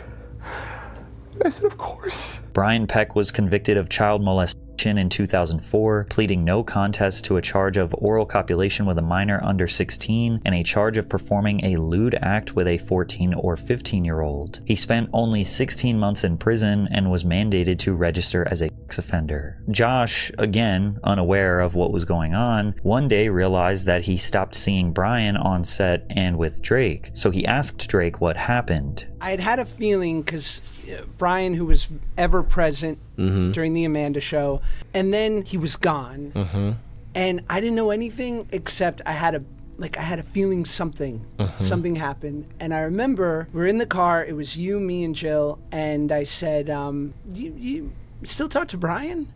And you just looked at me like, no, Brian's a really bad guy. And I remember thinking, gotcha. And it was all that I needed to know. And I didn't know anything more than that, but I was like, that's clear. Yeah. Gotcha. Although Drake's pain was not magically gone once Brian was arrested, he was able to find joy again in acting now that his abuser was not on set. However, Josh was also suffering from his own complicated life struggles. Now, by comparison, they seem menial to Drake's, but you have to consider that children feel like they are the center of their own universe, and they don't have that worldly perspective to make sense of their pain. Josh Peck was raised by a single mother, actually never even meeting his father. He was the result of a short fling his mother had with a coworker. Him and his mother went through drastic ups and downs, sometimes living a comfortable middle-class life and other times not knowing if they will be able to pay rent. To compound this struggle, he was using food as an escape, leading to him becoming very overweight. I didn't know that I was sort of eating in an unhealthy way. I just felt like I eat fruit snacks like every other kid. I just, do it in an excessive way.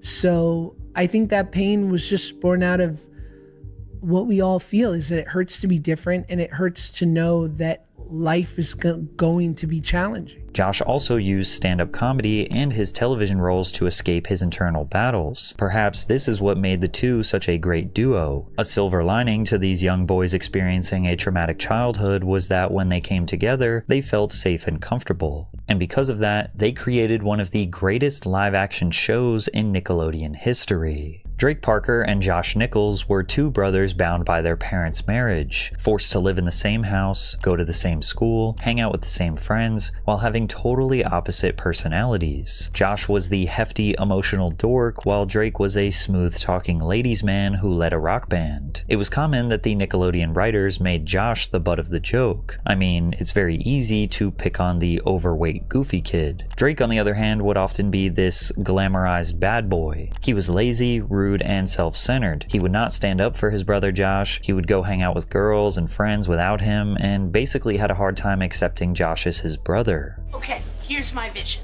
I see your band in a desert. The sun beats down, little creature scampers by. Perhaps a lizard? Oh, here's my vision. I don't care about your vision. The video should show off my band. And although the show produced some hilarious moments when the brothers were pitted against each other, You made that whole story up. No, you started that fight. You calling me a liar? I ain't calling you a truther. the best episodes were usually when they had to work together to get themselves out of ridiculous situations. You gotta get me out of this. I wanna be cooler, but I can't go out there and play against the toughest team in the state. Okay. He's thinking. He's snapping. I got an idea. He's got an idea. Okay, you need to stop that. Done. During season 3, Josh started to grow taller and lost a noticeable amount of weight, so the show's writers could not just resort to cheap fat jokes, but they still often made him a punching bag. Why don't you just shave that thing off? No. All right, ever since I've grown this mustache, people treat me differently. I get more respect. Hey, Josh. Helen wants you to go down to the basement and empty the rat traps. You see? Helen never let me do that before. Package for Josh Nichols. Thanks. Have a good day. Don't tell me what to do. Although Drake warmed up to Josh eventually, his character remained the inconsiderate troublemaker, and often the show reminded us how rude he actually was. I have to take Helen home, right? And I need you to follow me so I can get a ride back. Kiss pretty girl, drive brother in traffic. While we know that this is merely just actors leaning into their characters for the sake of comedy, and now we love them both for playing these roles so well, you have to remember that the target audience for this show were children, and it appeared to them that Drake was the main character and Josh was the sidekick, which is essentially proven by the fact that Drake won 10 Kids' Choice Awards and Josh only won once. It was clear that Drake was the fan favorite, and Josh kind of understood because he also idolized Drake since they first met. But at the same time, Josh was 50% of the show. Some would argue that Josh's one-liners and physical humor is what actually made the show so successful. Whoa, what's this? Just getting ready for my big dinner. Drake, what are you doing here? You're never home Saturday night. I told you tonight's my big fight with Lucy. No, you never said that. Never said that, okay? You never said you were gonna be home Saturday. Well, I am. Ooh, olives. Okay, paws off my olives. In addition to this imbalance on screen, off screen, Josh was still going through tough times. Because of his weight, he felt like he was missing out on a normal teenage life, the life that Drake was seemingly living. I just knew that I felt like because I was so insecure, I had missed out on a lot of my teenage years. It wasn't without lack of opportunity to go out and be a knucklehead and experience life. I just didn't want to do it because I didn't love the body that I was in. So I felt like if I didn't act now, I was going to lose some really important years. Josh got sick and tired of being sick and tired, and he spent his summers walking through New York City for miles while slowly making better food choices. His consistency led to him losing a total of 127 pounds in 3 years. This physical transformation had a profound effect on the Drake and Josh show. His new body seemed to make him more confident in pursuing physical comedy on screen. Drake! Hang on, I'm busy. Mindy just told me she loves me. What? Oh.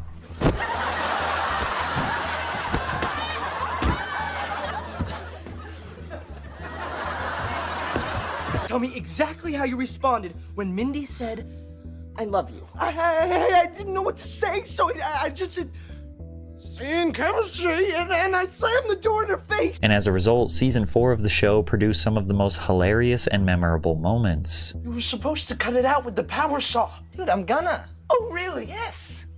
So go get the power saw. Okay, I will.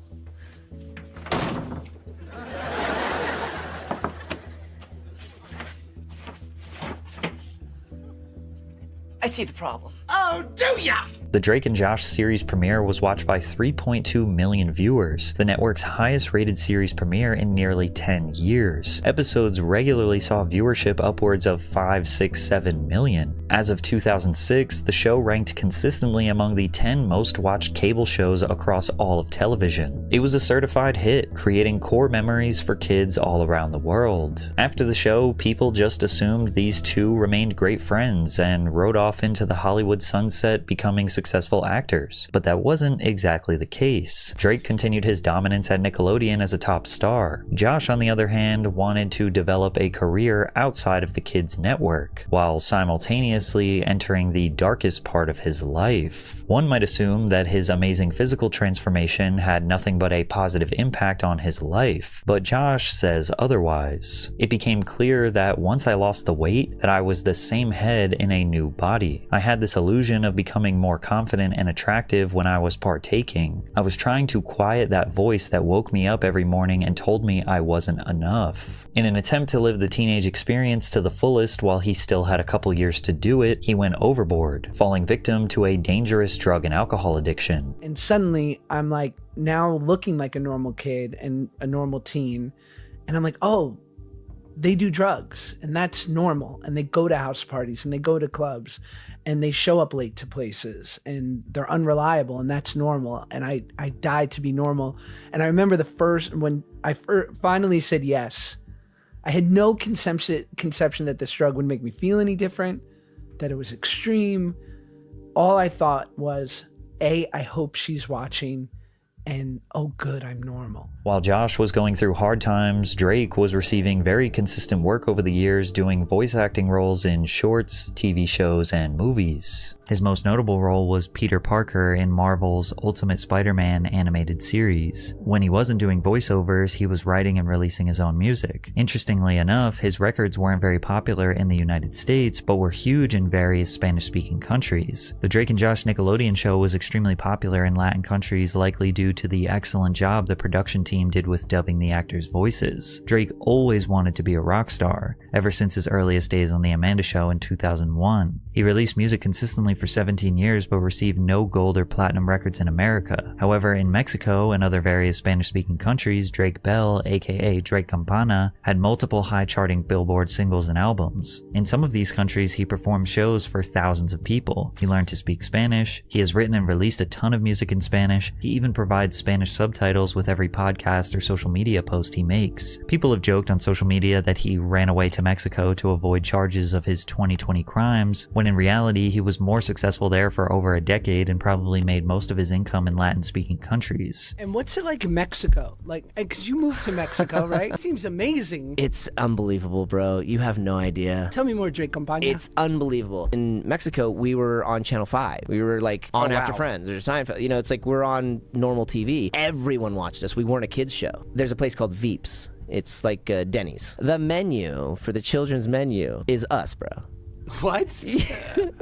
Like when you buy Doritos, you buy whatever, and you open them up, like the little like prizes inside is us. Despite Josh's addiction and unreliability, he successfully broke the child star curse he was so desperate to escape from, and he did that with his role as Luke Shapiro in The Whackness. This coming-of-age dramedy set in 1994 in New York City follows a teenage drug dealer who trades weed for therapy sessions with his eccentric psychiatrist. Infused with 90s hip-hop culture, the film explores themes of adolescence, depression, love, and self-discovery. The Whackness premiered at the 2008 Sundance Film Festival, where it won the Audience Award for Dramatic Feature. Josh had finally achieved success outside of the goofy fat guy trope he thrived in his whole career, yet he realized it did not fill the empty void he was feeling in his life. I had this realization, which was, oh no, you're bottomless. Like, you tried to fill this with food, then drugs and alcohol, and now like prestige, and none of it. Nothing's going to fill the void. None of it. And I got sober 2 weeks later. Luckily for Josh, he did not spiral deeper. He understood that he was trying to cure an internal problem with external solutions, and instead he chose the right path forward with therapy and sober living. He basically stayed busy every single year since then, securing a major film, TV, or voice acting role. He even took to social media, becoming one of the most popular creators on the 6-second video app Vine. Hey Josh, you just hit 4 million followers. No way.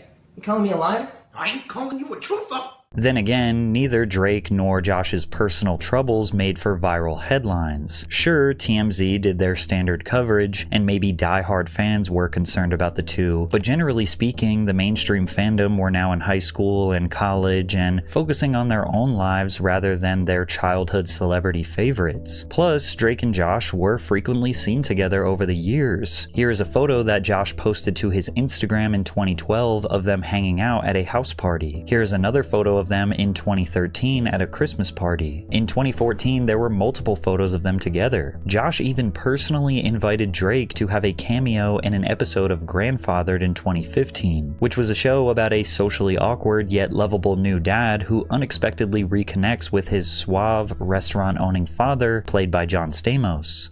You remind me of my stepbrother. Oh, but is he awesome? No, he's in jail for stalking Oprah. Anyway, let's get inside so you guys can buy me dinner. It's time for you to go, Kirk. Are you serious? Yeah. Go away. Have a nice night. Don't tell me what to do. What? Hug me, brother! So it seemed like on the surface that Drake and Josh were friends. They were hanging out all the time and even collaborating. But it turns out that these meetups were actually extremely brief and infrequent. Quite literally just a quick little catch up because they happened to be at the same party. Drake actually wanted to be closer to Josh at this time, but was unable to express that to him. Like when we were hanging out at Michael's a lot and we were just, and like there was, I always felt like, what, like, man, we're all hanging, like, we got the same friend, like we should be closer. There's something, like, I'm like, oh, I'm not cool enough to like hang out with Josh. Like, oh no, he's, I'm not funny enough. I'm not this, he thinks I'm this, and like we were doing the same shit when we really should have just been like, bro, want to go grab some pizza and like play some video games? And the result of this friction between the two would get blown out of proportion, because in 2017, Drake posted 2 tweets about how he was not invited to Josh Peck's wedding, which sent the media into a frenzy, speculating that Drake and Josh had some sort of falling out. When you're not invited to the wedding, the message is clear. True colors have come out today. Message is loud and clear. Ties are officially cut. I'll miss you, brother. From there, Drake also did a few interviews where he discussed his feelings about not receiving the invite, but he still expressed nothing but grace for Josh. Friend, you're talking to your friend and you're congratulating him on, oh, I'm so glad you're engaged, congratulate, blah blah blah, and then you see on social media that he had a wedding, and I go, what? I didn't hear about it, I didn't know about it, and so I shot from the hip and kind of was like, what? This is wrong. Like, why am I finding out about this on social media? I just felt like a bummed out brother, just kind of hurt, but it had nothing. It does nothing to our relationship. We're brothers. We're friends. He's been one of my dearest friends for the past 18 years. Josh was receiving a ton of hate for not inviting Drake to the wedding, and it really cast a dark cloud over this special night. The next time Josh saw Drake, which was at the VMAs in 2017, he asked Drake to apologize to his wife Paige for the tweets, and Drake happily did. And I remember that I was at the Video Music Awards, and I see him there, and he sees me, and I go up to him, and this might be the most Sopranos thing I've ever done, and I look at him and I go apologize to my wife right now. And he goes, okay. And he made a beeline for my wife, and I see him do this whole 5-minute performance of an apology. And it was I was like, go apologize to my wife or something bad's gonna happen. After Josh claims to have intimidated Drake, he ran up behind him and put a camera in Drake's face to vlog their reunion moment to show the public that they didn't have any real beef. Holy come on. What's up, buddy? Is this happening right now live is this really right now live? Stream live right now. Oh my god. Please Wait, tell is this Facebook streaming? to be nice to me. Oh my god, Please. it's not even my fault. Just tell Facebook to be nice to me. Listen, lay off. Thank you. You heard that, Facebook? It's all good. Chill out. We love you. Lay off, man. I got $100 for you. Drake and his ex-wife Janet said that this moment was actually sincere. The couples exchanged numbers and went out to dinner multiple times afterwards, seemingly rekindling their friendship. They even did some content together as Josh was pursuing YouTube very seriously. It's Drake. That's Josh. And it's all love, people. Back together again. We're all good. That's amazing. So, Wedding looked like it sucked anyway. oh, f*** you. Me? You know what? Mom never even even liked you. She's not our mom. We're not on the TV show. We now know exactly why Drake was not invited to the wedding. On their most recent podcast, Josh revealed that Drake wasn't singled out. It's just that nobody from the Drake and Josh cast was invited. The only person from Nickelodeon that was invited to Josh's wedding was Dan Schneider, because his wife was friends with Josh's mom. I love you. I love Miranda. There's so many people that I probably would now at 38 wanted there. But at 30, I just wanted to leave it all behind. Yep. Because it felt like it didn't serve me anymore. Yeah. And the realization I had was when, you know, you wrote that stuff during my wedding about like our friendship and all these things and our love and our history. I think you were living in the world of where our relationship should have been. Right. I was too much living in the past of when our relationship wasn't great. Yeah. And it was really somewhere in the middle. At the time, Josh felt that he and Drake grew apart, but it was really that Josh wanted to leave everything related to Nickelodeon in the past, including a close friendship with Drake. This stung extra hard for Drake because he actually wanted to be closer to Josh, but because neither of them actually communicated how they felt on the inside, it resulted in this huge wedding blowout. It's also important to realize that this conversation that they had on this podcast in 2025 never was communicated before. So despite Drake and Josh publicly making up in 2017 and making all this content together, they never really addressed the problem. And then something weird started to happen. As Drake continued to do press for different projects, he still seemed bothered by the wedding drama. He seems awfully sarcastic and throwing shade towards Josh in interviews. I don't know. Josh is busy doing stuff. I'm sensing some shade. No shade at all. I love the kid. We're just super. The thing is we're just so busy. Like, you know, I'm constantly on tour. He's constantly at David Dobrik's house, and you know, there's like not a lot of time to really. Did he ever tell you why he didn't invite you? Did you ever get a reason? He doesn't like me. Stop. Is that really what it is? Yeah, and the extra chicken would have been really expensive, like another $7.95 or something like that. This interview got 6 million views, and all the comments were all taking Drake's side. Remember when Drake was the cocky one and Josh was the sweet and calm one in the show? But now it's the opposite. It seems as Josh sees him as just a coworker and Drake saw him as a friend. That's awkward. But then a few months later, they do more YouTube content together and everything seems totally normal and fine. And by the way, all of these videos have now been deleted from Josh's YouTube channel. And if you're having a hard time following this timeline and it seems very flip-floppy, one minute they're friends, the next they're not, and you can't really get a grip on it, well, you're not alone. It was these mixed signals that made for a lot of confusion. Whatever the public's perception is of our relationship is or isn't, or like what we should be doing to them, all I ever want to say to them is like, whatever you think you know of us is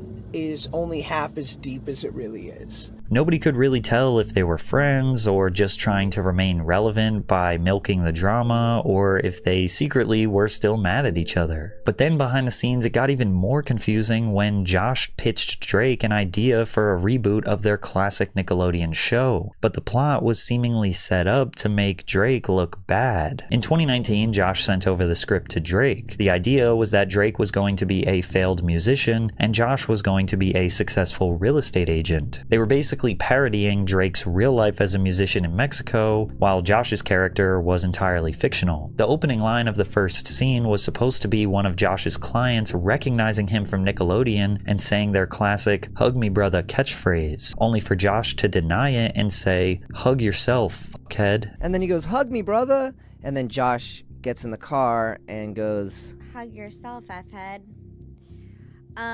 And that alone. That was the first thing that I was like, we can't open our was show like that. First red flag, because you just said F you to the entire Drake audience. And Josh fan base. Yeah. Then it transitions to Drake in Mexico performing at a quinceañera for the daughter of a drug cartel leader, where they are all drinking and doing hard drugs. Drake is also performing with a mariachi band. During the performance, the cartel members get loaded and a massive gunfight breaks out, and they end up not wanting to pay Drake for his service, which ultimately leads to him being broke and stuck in Mexico. Josh has Drake stuck in Mexico, has him tweet, I need money, or I need to do a meet and greet for money, and only has like 3 people show up to the mall for the meet and greet so that Drake could get money back to the United States. I'm not sure how real this is, but it sounds like some sort of Josh revenge fantasy for playing the goofy fat kid all those years. I don't think people realize that Drake worked hard to build up a Hispanic fan base. Making a reboot full of stereotypes, many hurtful, about this audience he built would cause Drake to piss off many long-term fans. Whether or not this script was real was never confirmed, but it did seem possible considering what unfolded next. Drake was about to face some major legal troubles for allegedly sexually pursuing underage girls, and Josh responded with a full-on press tour trying to convince the world that he and Drake hadn't talked in 10 years and were never friends. And that happened roughly around the time Drake was outed by his abuser for allegedly sexually pursuing underage girls. In August of 2020, Drake's former girlfriend, Melissa Lingafelt, who goes by the stage name Jimmy Ono on social media, posted a TikTok that jeopardized Belle's clean reputation. Melissa claimed that Drake committed both verbal and physical abuse during their relationship from August 2006 to February 2009. When I started dating Drake, I was 16. I was homeschooled. I moved in with him. I was singing. It wasn't until about a year when the verbal abuse started. And when I say verbal abuse, imagine the worst type of verbal abuse you could ever imagine, and that was what I got. It then turned into physical, hitting, throwing, everything. At the pinnacle of it, he dragged me down the stairs of our house in Los Feliz. My face hit every step on the way down. I have photos of this. I don't even want to get into the underage girls thing. I mean, I will, but I'm scared.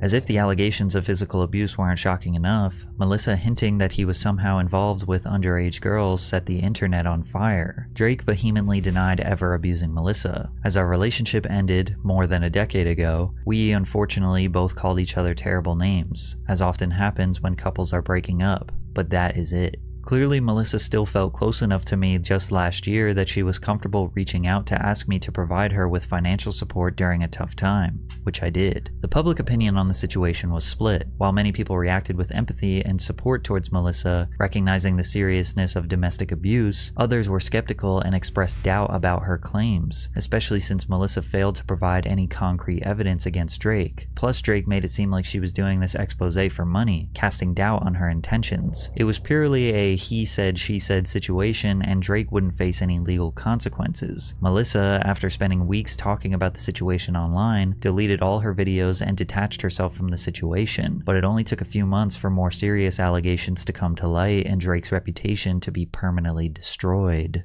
On June 4th, 2021, Belle was arrested in Cleveland, Ohio on charges relating to attempted endangering of children and disseminating matter harmful to juveniles. For context, child endangerment occurs whenever a parent, guardian, or other adult caregiver allows a child to be placed or remain in a dangerous, unhealthy, or inappropriate situation. Disseminating matter harmful to juveniles means that a person has unlawfully ordered, offered, sold, displayed, or given pornographic or obscene material such as books, videos, messages, photos, etc. to someone under the age of 18. To simplify, he was being charged with sexting a minor. However, the nature of the charges say that there was no sexual contact. According to the court documents, the date of the offense was December 1st, 2017. Belle was going to Cleveland, Ohio's The Odeon to perform a concert. Belle then seemingly invited the minor to his show in Cleveland. In the months leading up to the concert, Drake sent the victim inappropriate social media messages. The minor, who lived in Canada, attended Belle's concert in Cleveland. She and Belle met later that night at the Cleveland nightclub on Old River Road in the city's East Bank of the Flats district. In October 2018, 10 months after the incident, the 15-year-old victim filed a report with her local police department in Canada regarding what had happened that night. This is all the information that was revealed in the case. So naturally, people were confused as this was all extremely vague. Even news outlets were unable to discern what actually happened.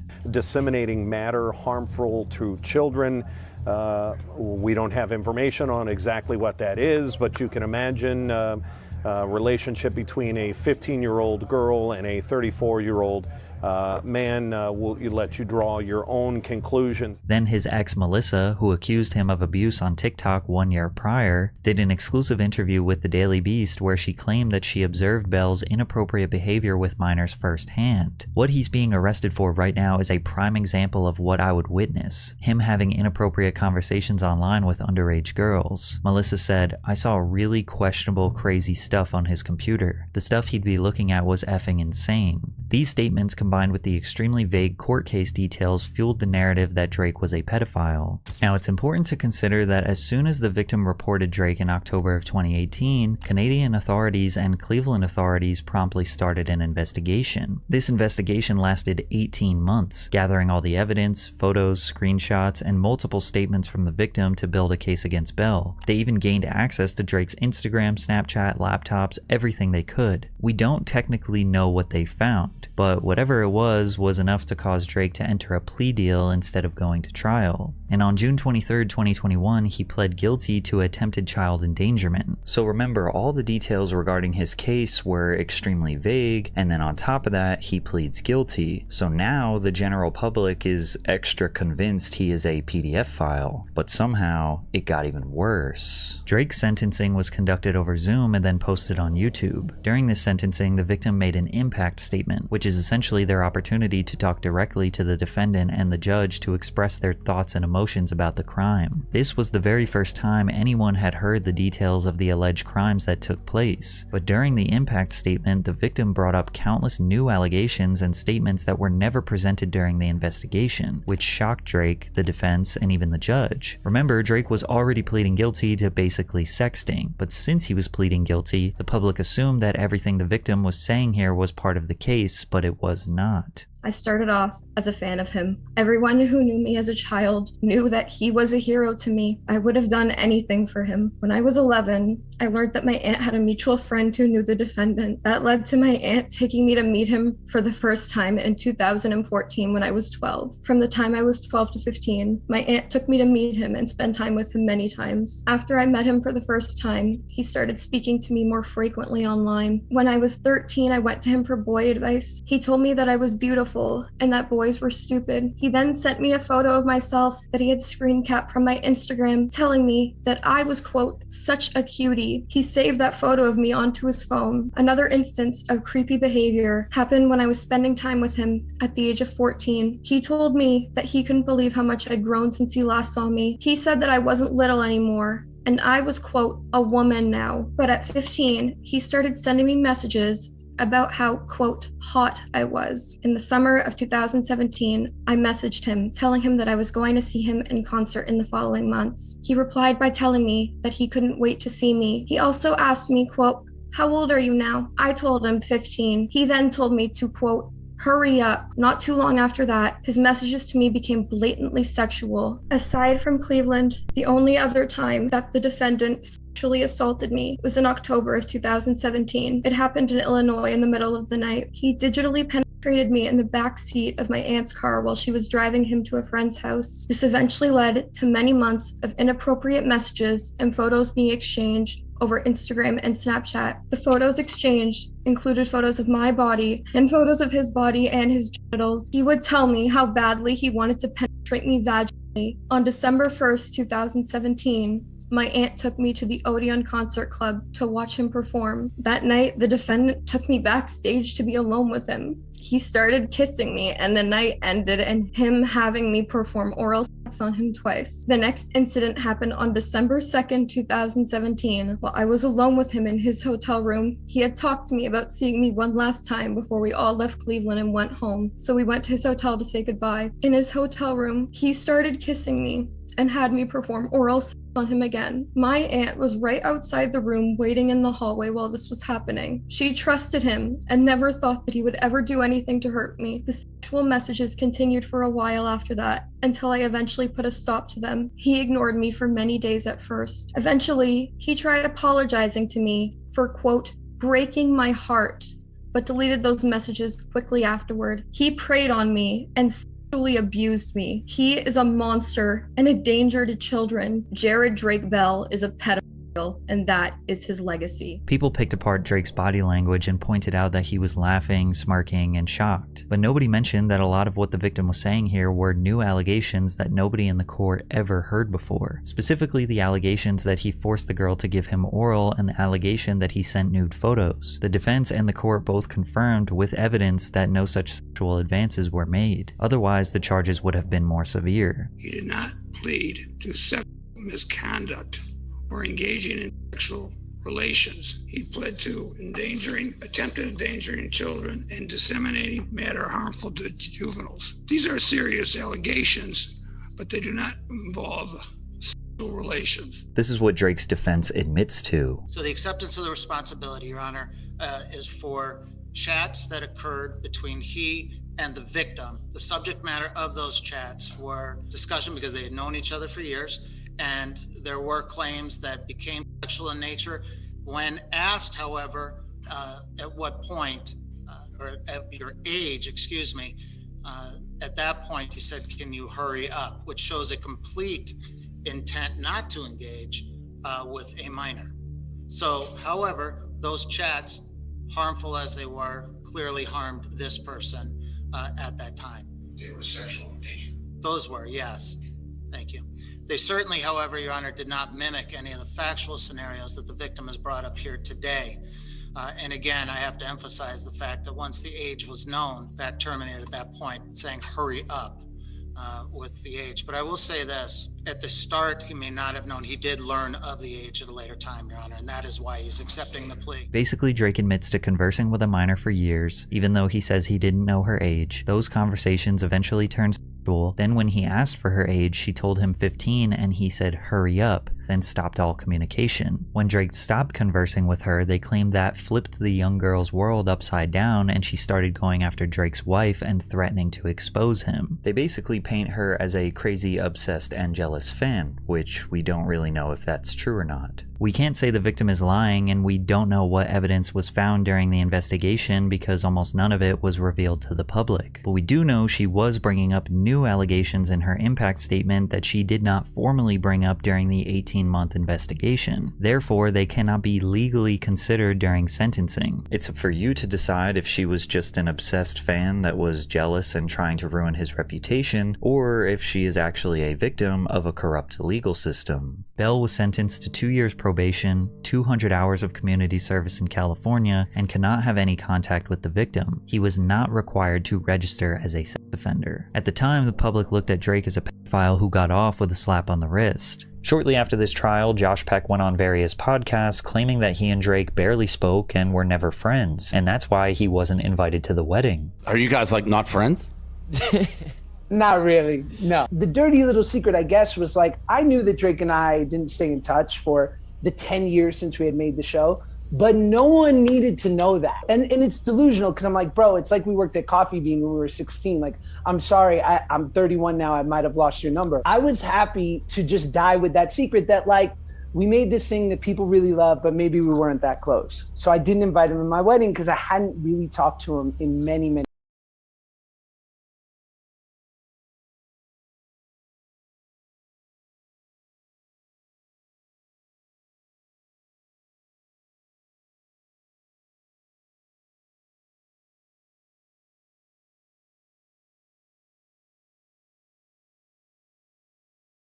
Like Drake and Josh is something I'll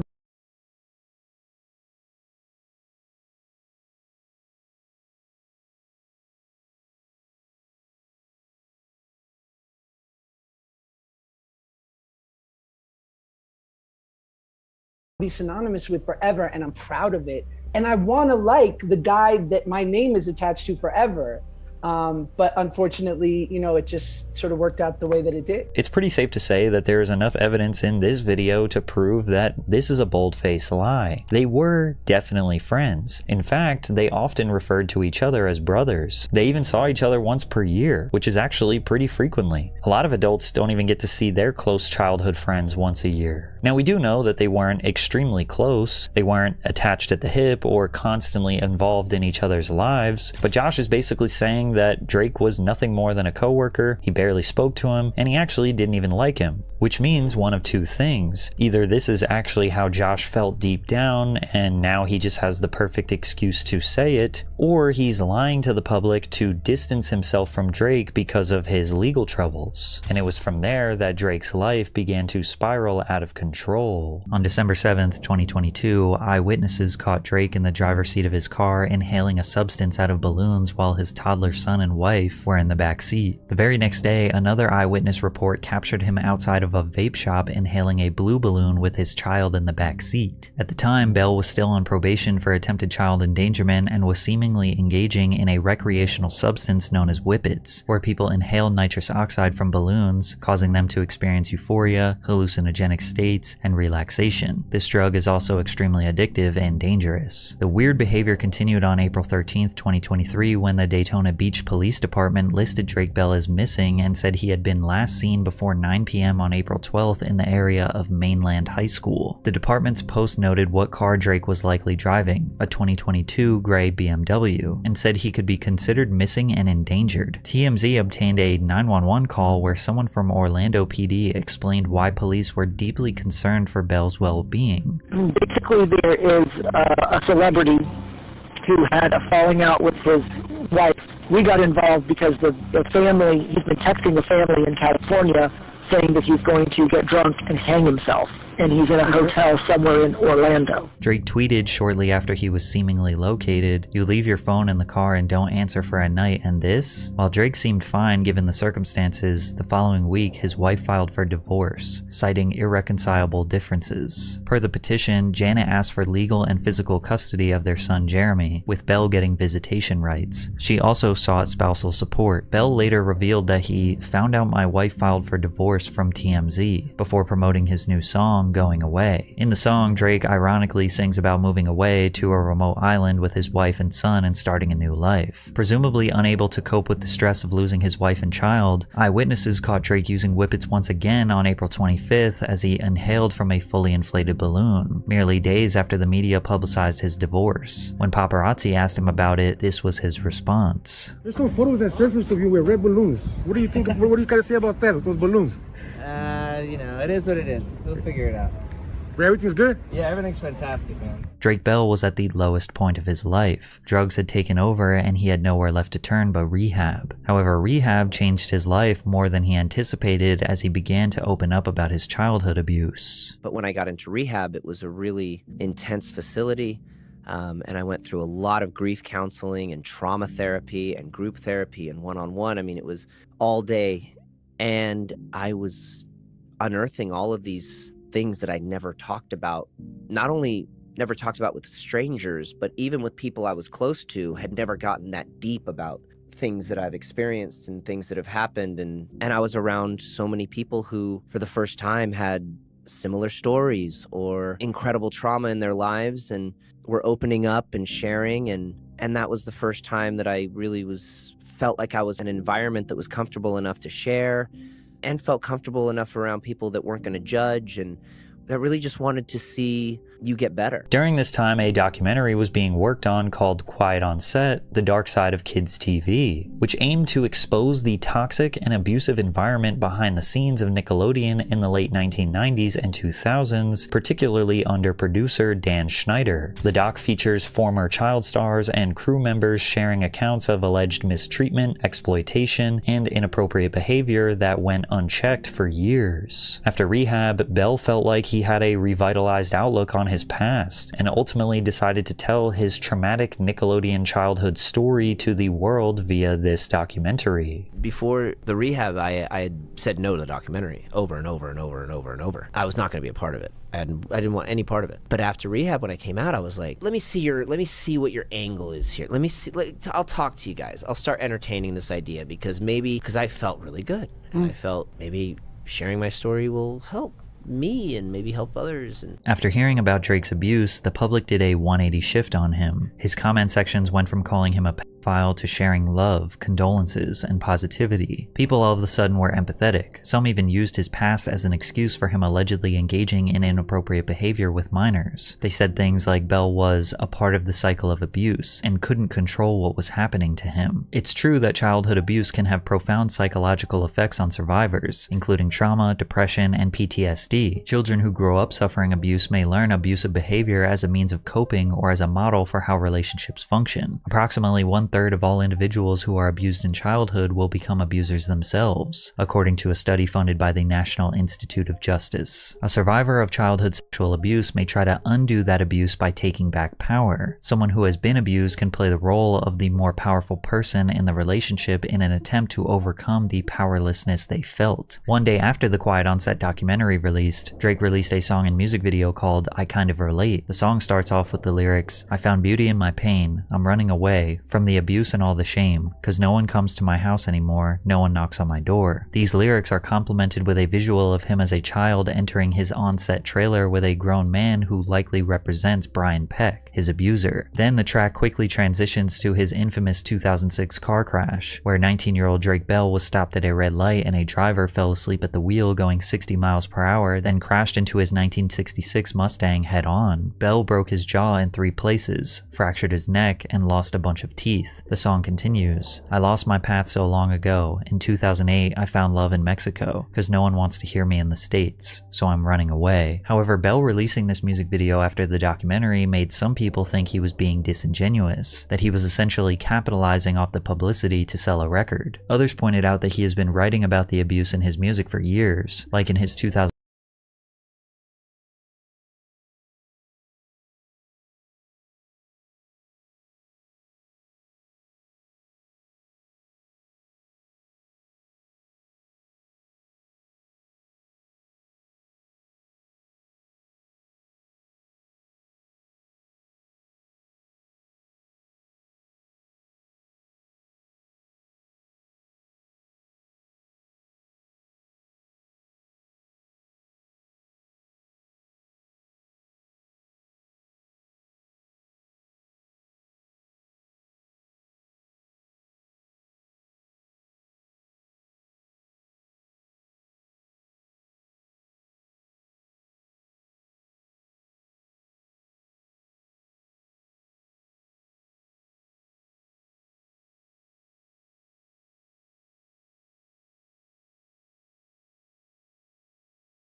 2006 song In the End, where he wrote, "The monsters in your head have left you all to yourself. It's alright if ugly little things remind you of how it felt. Another day no one tells you what it means, what's in your way and poisoning your dreams, the darkest place that you've ever been." Or in his 2020 track, What Is Wrong? "Well, I wish I was a kid again. I would laugh and play like we did back then. Would I be afraid of all the monsters who just left me here in these abandoned rooms?" We all know that artists write music based on their real life experiences, and this is Drake Bell's story to tell. Did he pre-plan this song and video to drop at the same time this documentary came out for strategic business purposes? He absolutely did. But it's pretty safe to assume that Drake would 100 out of 100 times choose to not have experienced this horrific trauma. He would have rather had a normal childhood. And if the tiny benefit is that he can make a song about his pain, then so be it. You could also argue that all the people who didn't want to hear his story until he came out about his own abuse are more disingenuous. Plus, the people that made the documentary are profiting off his story. Every YouTuber and TikToker and Twitch streamer talking about it are making money from it. That does not diminish or devalue the seriousness of his experience. From there, enraged fans began attacking his co-star Josh Peck, bombarding his comment section with hate, calling him an accomplice, and placing blame on him for Drake's abuse. They just somehow believed that Josh was complicit or aware of Drake's situation. Josh did make a statement on Instagram that he reached out to Drake privately and showed his support for the survivors that spoke out. Drake even asked supporters to take it easy on Josh. But he has reached out to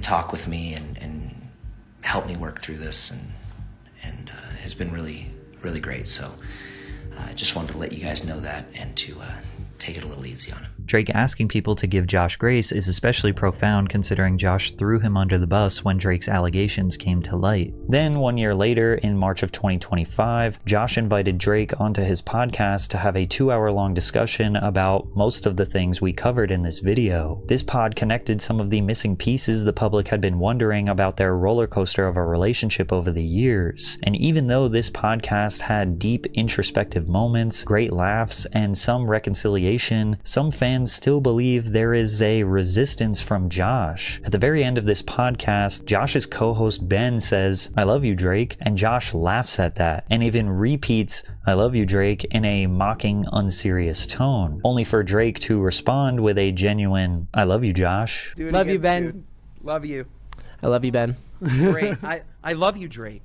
I love you, Drake. I love you, Josh. Whenever Drake talks about feeling hesitant or insecure to reach out to Josh in the past, Josh doesn't try to make him feel better or be like, "You can text me anytime, man." He just smiles and nods. It's odd. Drake cares way more for Josh than Josh does for him. It's sad and hard to watch. I'm sorry, but I think Josh is using him to his advantage. He did the same thing a few years ago when it benefited him in his YouTube career and then dropped him again. So fake. Josh has disrespected Drake several times and he comes off as a hater. Now he wants to stand with Drake because of what Drake disclosed happened to him. Such a shame. Josh seems like a fake friend who wants Drake for views. Then again, two things can be true at once. Maybe Josh does see Drake's crimes as reprehensible and unforgivable, but at the same time, he can still feel empathetic for a friend who went through an extremely traumatic and complicated childhood. Even if Josh does still feel resentment towards Drake, whether that be for their complicated childhood or how Drake handled the wedding or Drake's criminal history, it doesn't change this absolute fact. These two are just not the two loving brothers that the fandom so desperately wants them to be. Drake and Josh's relationship is actually very realistic to the real world. It's just complicated. I'm sure you have a friend or brother or cousin or distant family member that you love deep down, but you also don't agree with their life choices. And maybe they piss you off sometimes, but also you understand what they are going through and you truly wish the best for them. You also kind of miss them, and when you see them, you bond and have great times and good laughs. But then time goes by and you start to feel those same resentments, or maybe they mess up again and you think, all right, I'm done with them forever, even though you know you're not. You never actually tell them how you really feel because it's awkward or you don't think you should have to speak to them, they should just know, or you're not about to tell another adult how to live their life, or you are holding on to that love that you have for them deep down. And the only true way to get out of this limbo is to talk with them. But there is a possibility that even if you do talk, you could have a permanent falling out that could lead to you never speaking with that person again. And you might regret that until the day that you or they die. So what ends up happening most of the time is you never truly address those problems, even though both of you know they exist. And this cycle of love, hate, tension, animosity, remorse, guilt, and reconciliation goes on and on forever. This is essentially Drake and Josh's complicated relationship, only they are famous. And while most of you all probably have that type of relationship in your life, nobody knows about it. They have millions of followers diving and dissecting these extremely complicated nuances. So is their beef officially over? Well, this podcast would indicate so, but it's more likely that they are just in the reconciliation stage of their complicated relationship cycle. Maybe they will do another collab soon and seem like they are on great terms. But if their relationship is as realistic as we think, it's only a matter of time before the cycle repeats and fans start wondering again, hey, what's going on with Drake and Josh? I thought they were friends.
How the D's nuts guy ended up being homeless. That meme was not funny, I also have to say.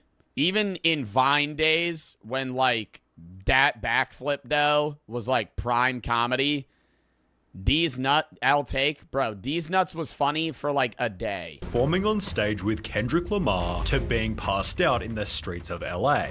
This is how the D's nuts guy performed with Kendrick Lamar. Al Welvin the Great lost absolutely everything. His career began on Instagram in 2014, when his next-door neighbor Lefty began filming Welvin's strange look and personality. Throughout the videos, Welvin often talked about getting women. My girl just called me, she want me to go see her. I'm going to her house, then I'm going to get it in. Leading professional footballer Orlando Scandrick to comment and joke that Welvin didn't get any. Welvin responded with a video of his own. Homie said you ain't got no. He said I don't. I do got more than you with your ugly. Orlando saw Welvin. Yo, him beefing with this guy. Welvin's response and showed it to his girlfriend, model Drea Michelle, who shared the video with her 4 million followers, making Welvin instantly famous. When Drea posted him, it was like a frenzy. He had 20,000 likes, 11,000 comments in 28 minutes. That day, he was everywhere. That state, we watched his Instagram start at 6 followers, and then we just kept refreshing the page. At the end of the night, he was at 12,000. When we woke up in the morning, it was 43,000. It just kept getting crazier and crazier. Welvin's voice and appearance came from a medical condition. We won't really disclose it, but he does have a disability. Yet this is what made him memorable and unique. Sadly, it'd also be the thing he was picked on for the most. They say memorable and unique, but it is really crazy that, like, if he didn't have a disability, that the D's nuts meme would never have gone viral. Like, yeah, as it is to say, it's the same thing with like Beetlejuice, bro.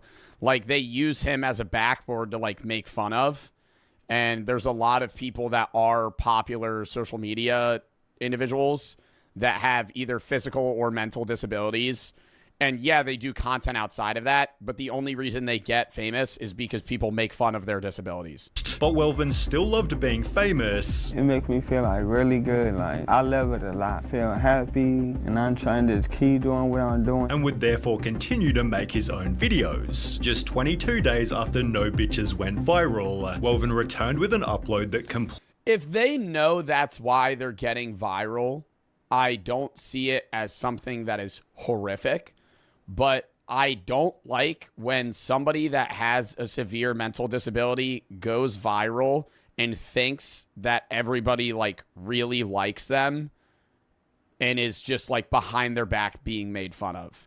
It's like a Disney movie from fucking 2005 where they bring like the nerdy person into the friend group and like act like they're cool, but behind their back just make fun of them. Completely changed his life. So, Dad, something came in the mail today.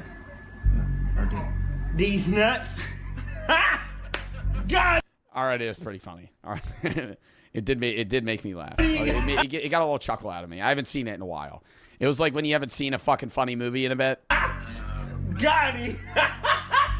By simply telling his father that D's nuts came in the mail, Welvin gained over 58,000 likes. Dude, that meme was fucking way bigger than 58,000 likes. That shit was everywhere on social media. 4 days later, the entire extended version was uploaded to his YouTube, gaining another 500,000 views in the 3 weeks that followed. However, it was meme compilations that really sent it viral. The soundbite was pasted over Spider-Man, then shared all over Vine. Wait! Who are you? You know who I am. I do? These nuts. Okay. Bro, it really goes to show how much better people have gotten at editing memes, though, especially with AI. I thought, like, AI is a controversial topic, but honestly, dude, the memes are fucking quality today. Then this is just a fucking clip from a Spider-Man movie with D's nuts voiced over it. Like, that's some weak meme, dude. That's some shit like a 3rd grader could make today. Precedent for hundreds of other memes. Can you tell me your name? These nuts. Even big celebrities began to get involved. Cause some came in the mail today. These nuts. Was that funny? I'm not getting into the Kevin Hart cover. That was not funny, bro. Kevin Hart lip syncing that. This is like some Musical.ly shit. Yeah, this is yeah, literally.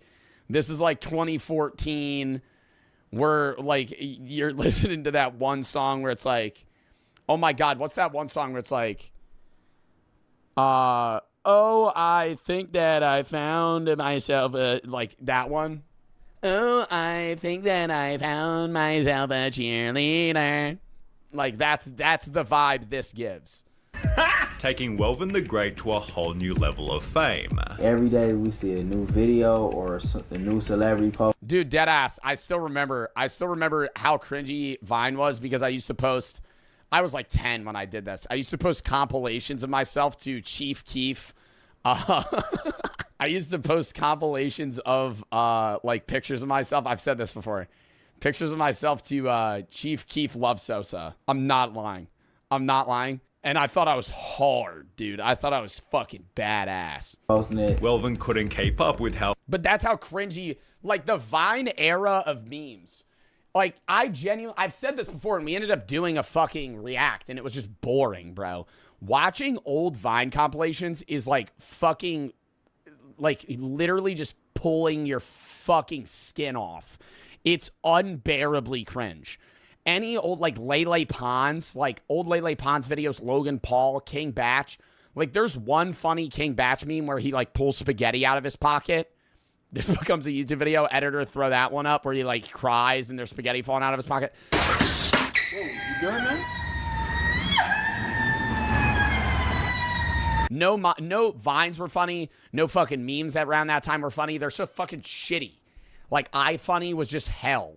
How fast he was growing. What are you up to followers-wise on Instagram right now? Almost like 500. The numbers only kept on getting bigger. Welvin, you're almost at 1 million followers on the gram, is that correct? 953,000 followers, Welvin. All of which happened in such a short time. From 6 followers to... From 6, you had 6? Yeah, like the D's Nuts guy blew up, but I don't remember the D's Nuts dude having, like... that many followers. I don't even remember him having an account. I remember just seeing people reposting the meme. Followers to 900,000 in 2 months. Yeah, in 2 months. The meme reached a whole new level when a boy used the name to run for president. I'm Brady Olson, I'm 15, and I'm the presidential candidate known as D's Nuts. And wound up achieving a crazy result. D's Nuts. Yep, you heard me right. He is gaining traction in North Carolina. He did not win 9% of North Carolina. Get the fuck out of here. Carolina, with 9% of voters saying they'd vote for him. He got 9%. 9% of voters saying they would vote for him, not the actual 9%. He didn't get 9% of the votes. 9% of people casually, fucking jokingly said they would vote for him. That doesn't mean that many people said they will. Sent in North Carolina. That's about 1 million people. Let that sink in. Welvin therefore joked that he'd also run for president, as the D's Nuts campaign had helped out with publicity. 1.2 million followers. Good God. Having no bitches was now a problem of the past. I seen you surrounded by women. When I was at the open mic, like I didn't even get a chance to talk to you. You had too many bitches around you. As Welvin began to hang with famous celebrities. He'd meet Birdman, Nipsey Hussle, Dan Bilzerian, and most notably Kendrick Lamar, who introduced himself as Welvin the Great to over 1 billion people in the Bad Blood music video. Kendrick had said that Welvin was a hero, adding he always had personality, confidence and self-love making it out the city. Nah, for sure. He's definitely like a personality that's an entertaining guy, and he wants to do, you know, or wanted to do social media and be able to be like in that spotlight. I just think part of the problem is like all the women crowding around him. Like, you know, I don't know. But I'm just going to make the assumption that they just wanted to appear on his Instagram. He tags them, they get followers, you know? Like, some shit like that. Same thing with, like, some of the people that he ended up collabing with. It's like he has followers. They don't actually think, like, he's, like, like, I don't think those women were like, yeah, I want to have sex with Welvin the Great. I think they were, like, using him. You've heard the praise that Kendrick Lamar has been giving you lately? I saw it on Instagram. Welvin. Same thing with all the, a lot of the people that he was like, not the people that made him famous or anything, but I'm saying the new people that he ends up interacting with end up a lot of the time using him for clout because he is somebody that's a prominent meme and it enables them to have monetary growth as well in the whole social space. Therefore joined Kendrick to sing a song beside him, which made Welvin realize he could charge for club appearances. So you're getting booked for walkthroughs now? Yeah. Can I ask how much it costs to book Welvin for a walkthrough? Right now he's at about 4,500. 4,500. Concerned fans wrote, I hope he saves his money, cause this shit gonna come and go so far. Dude, that's the problem with anybody that gets clout quick on social media, especially people that do have disabilities. A lot of people hold the money for them, blow it, or just give them no financial advice, and they spend all of it. Like, World of T-Shirts is a very known guy on TikTok. He makes, $300,000 a year. He spends all of the money he makes. He doesn't fucking save anything, right? And that's the problem is then when they do die down in hype, they have so many credit card fucking bills and so much debt that they don't know how to pay because they're fucking living the life of somebody that makes $400,000 a year, but now they make $20,000 a year, and you're not going to be able to fucking pay those bills, and then debt's going to compound forever. And on alcohol, yeah, but he's not spending $400,000 on alcohol. But Welvin had built multiple streams of income. He'd begin to sell phone cases stating his famous catch lines before landing a D's Nuts sock deal, which sold 330 pairs in the first 3 hours. That's not good. That's not good. Am I 330 pairs of socks in 3 hours? Yeah, that's like a lot of socks, but like, bro, refund that scream. Refund that scream. I'm not doing it. Yo, 330 pairs of socks. Like, yeah, I'll get like 330 sales on merch. I'm not saying that's bad. Yeah, it's like, you know, probably 30K that he's making if he's selling the socks for a fucking decent penny. But like, the actual profit that those socks are making is very minimal. And they're meme socks. Like, nobody's buying the fucking D's Nuts phone case and fucking using this every day or wearing the goddamn D's Nuts socks. This is like a Christmas gag gift you would get in your stocking as a stocking stuffer. 330 pairs in the first 3 hours. Welvin tried to keep things going with other business deals. I got a video game coming out. Even announcing a more ambitious project. A video game coming out? Like, this is that shit, bro, where they just start bringing him, and that's the problem, is like, when you have a genuine disability, people are going to try and take advantage of you in the social media space regardless of what you do, because they know that if you have clout, they can make money off of you. But if you have a disability, they're just going to start throwing a million offers your way that have the potentiality of making money. They're going to give him a shit contract. He's going to get no money from it. They're going to use his name to make money. And if it fails, it only hurts him, because then he has failed projects, and it doesn't matter from the guy that's behind the scenes, because he was just like taking a chance to see if he could make money. And that's fucking part of the problem here, bro. Trying to shop to see if we can get actual reality TV show for him. Although this never came about, and the D's Nuts meme was like, bro, we're doing merch. He literally did merch, music, video game, reality TV show. What? Getting stale. Welvin had so many things to manage on the side, he almost completely stopped making original. He could have made a nut brand. That could have been good. What are you eating? D's Nuts. That would have been like fire, bro. What are you eating? D's Nuts? Many things to manage on the side, he almost completely stopped making original videos. Therefore, he came up with no new catchphrase. You got any new jokes for the folks, man? Yeah. Okay.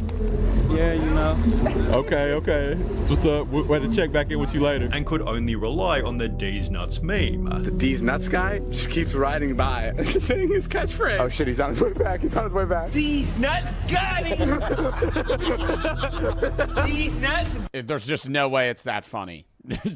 There's just no way. This has to be months after the meme, and David Dobrik and Jason Nash. He's flying by on a Lime scooter saying D's Nuts. Got him! Like, it's not funny out of context. Like, the D's Nuts joke is funny because he said something came in the mail today. But if he just drives by you and just unpromptedly says D's Nuts, it doesn't make sense. New content, people began to state this dude's fame is hella dead. And while Welvin initially loved being famous, this seemed to contribute to him beginning to hate it. Yeah, bro, because people probably fucking hate on him, or it's like, dude, I don't want to, I'm going to say people fucking probably treat him like a circus animal, bro. When he's in public and somebody fucking sees him in public, they probably harass the shit out of him, try to get him to fucking do the fucking meme and make fun of him, right? Like, and it's fucking annoying. Like, I understand why he would fucking hate it. Like, monetarily, it makes sense, but once the money's no longer there, why should he have to fucking deal with that shit? I get it a lot, like, everywhere I go, and it's like... That's what... Yeah, it's like, probably, bro, shut up. On a different level, he probably even has it worse. It's the same shit when people say, like, I'm dead and the fucking Hills meme. Like, it's whatever online, but, like, if you see me in public and you're like, I thought you were dead. I thought you were dead. Like, I genuinely I'm like, dude, you gotta be an idiot. Like, you gotta be an idiot. Like, I'm not gonna be mean. You know, but if you walk up to me and you're like, I've been in the hills. Have you been in the hills? What is my response to you going to be? Oh, dude, no way you fucking recognize that meme. Oh my God, that's so funny that you say that, because that's like from the TikTok. I know what you're talking. Like, what's the response? Did somebody actually do that? Bro, all the time. All the time. She helping me out and everything. Welvin also had to deal with articles like this, stating Nuts was recently arrested on charges of sexual assault after allegedly assaulting several women during a party he hosted in California, which had been fabricated from nothing. I didn't get arrested. He'd never been arrested. It was from some site we've never even heard of. To deal with the stress, Welvin had an obvious coping strategy: alcohol. For example, 3 minutes into a podcast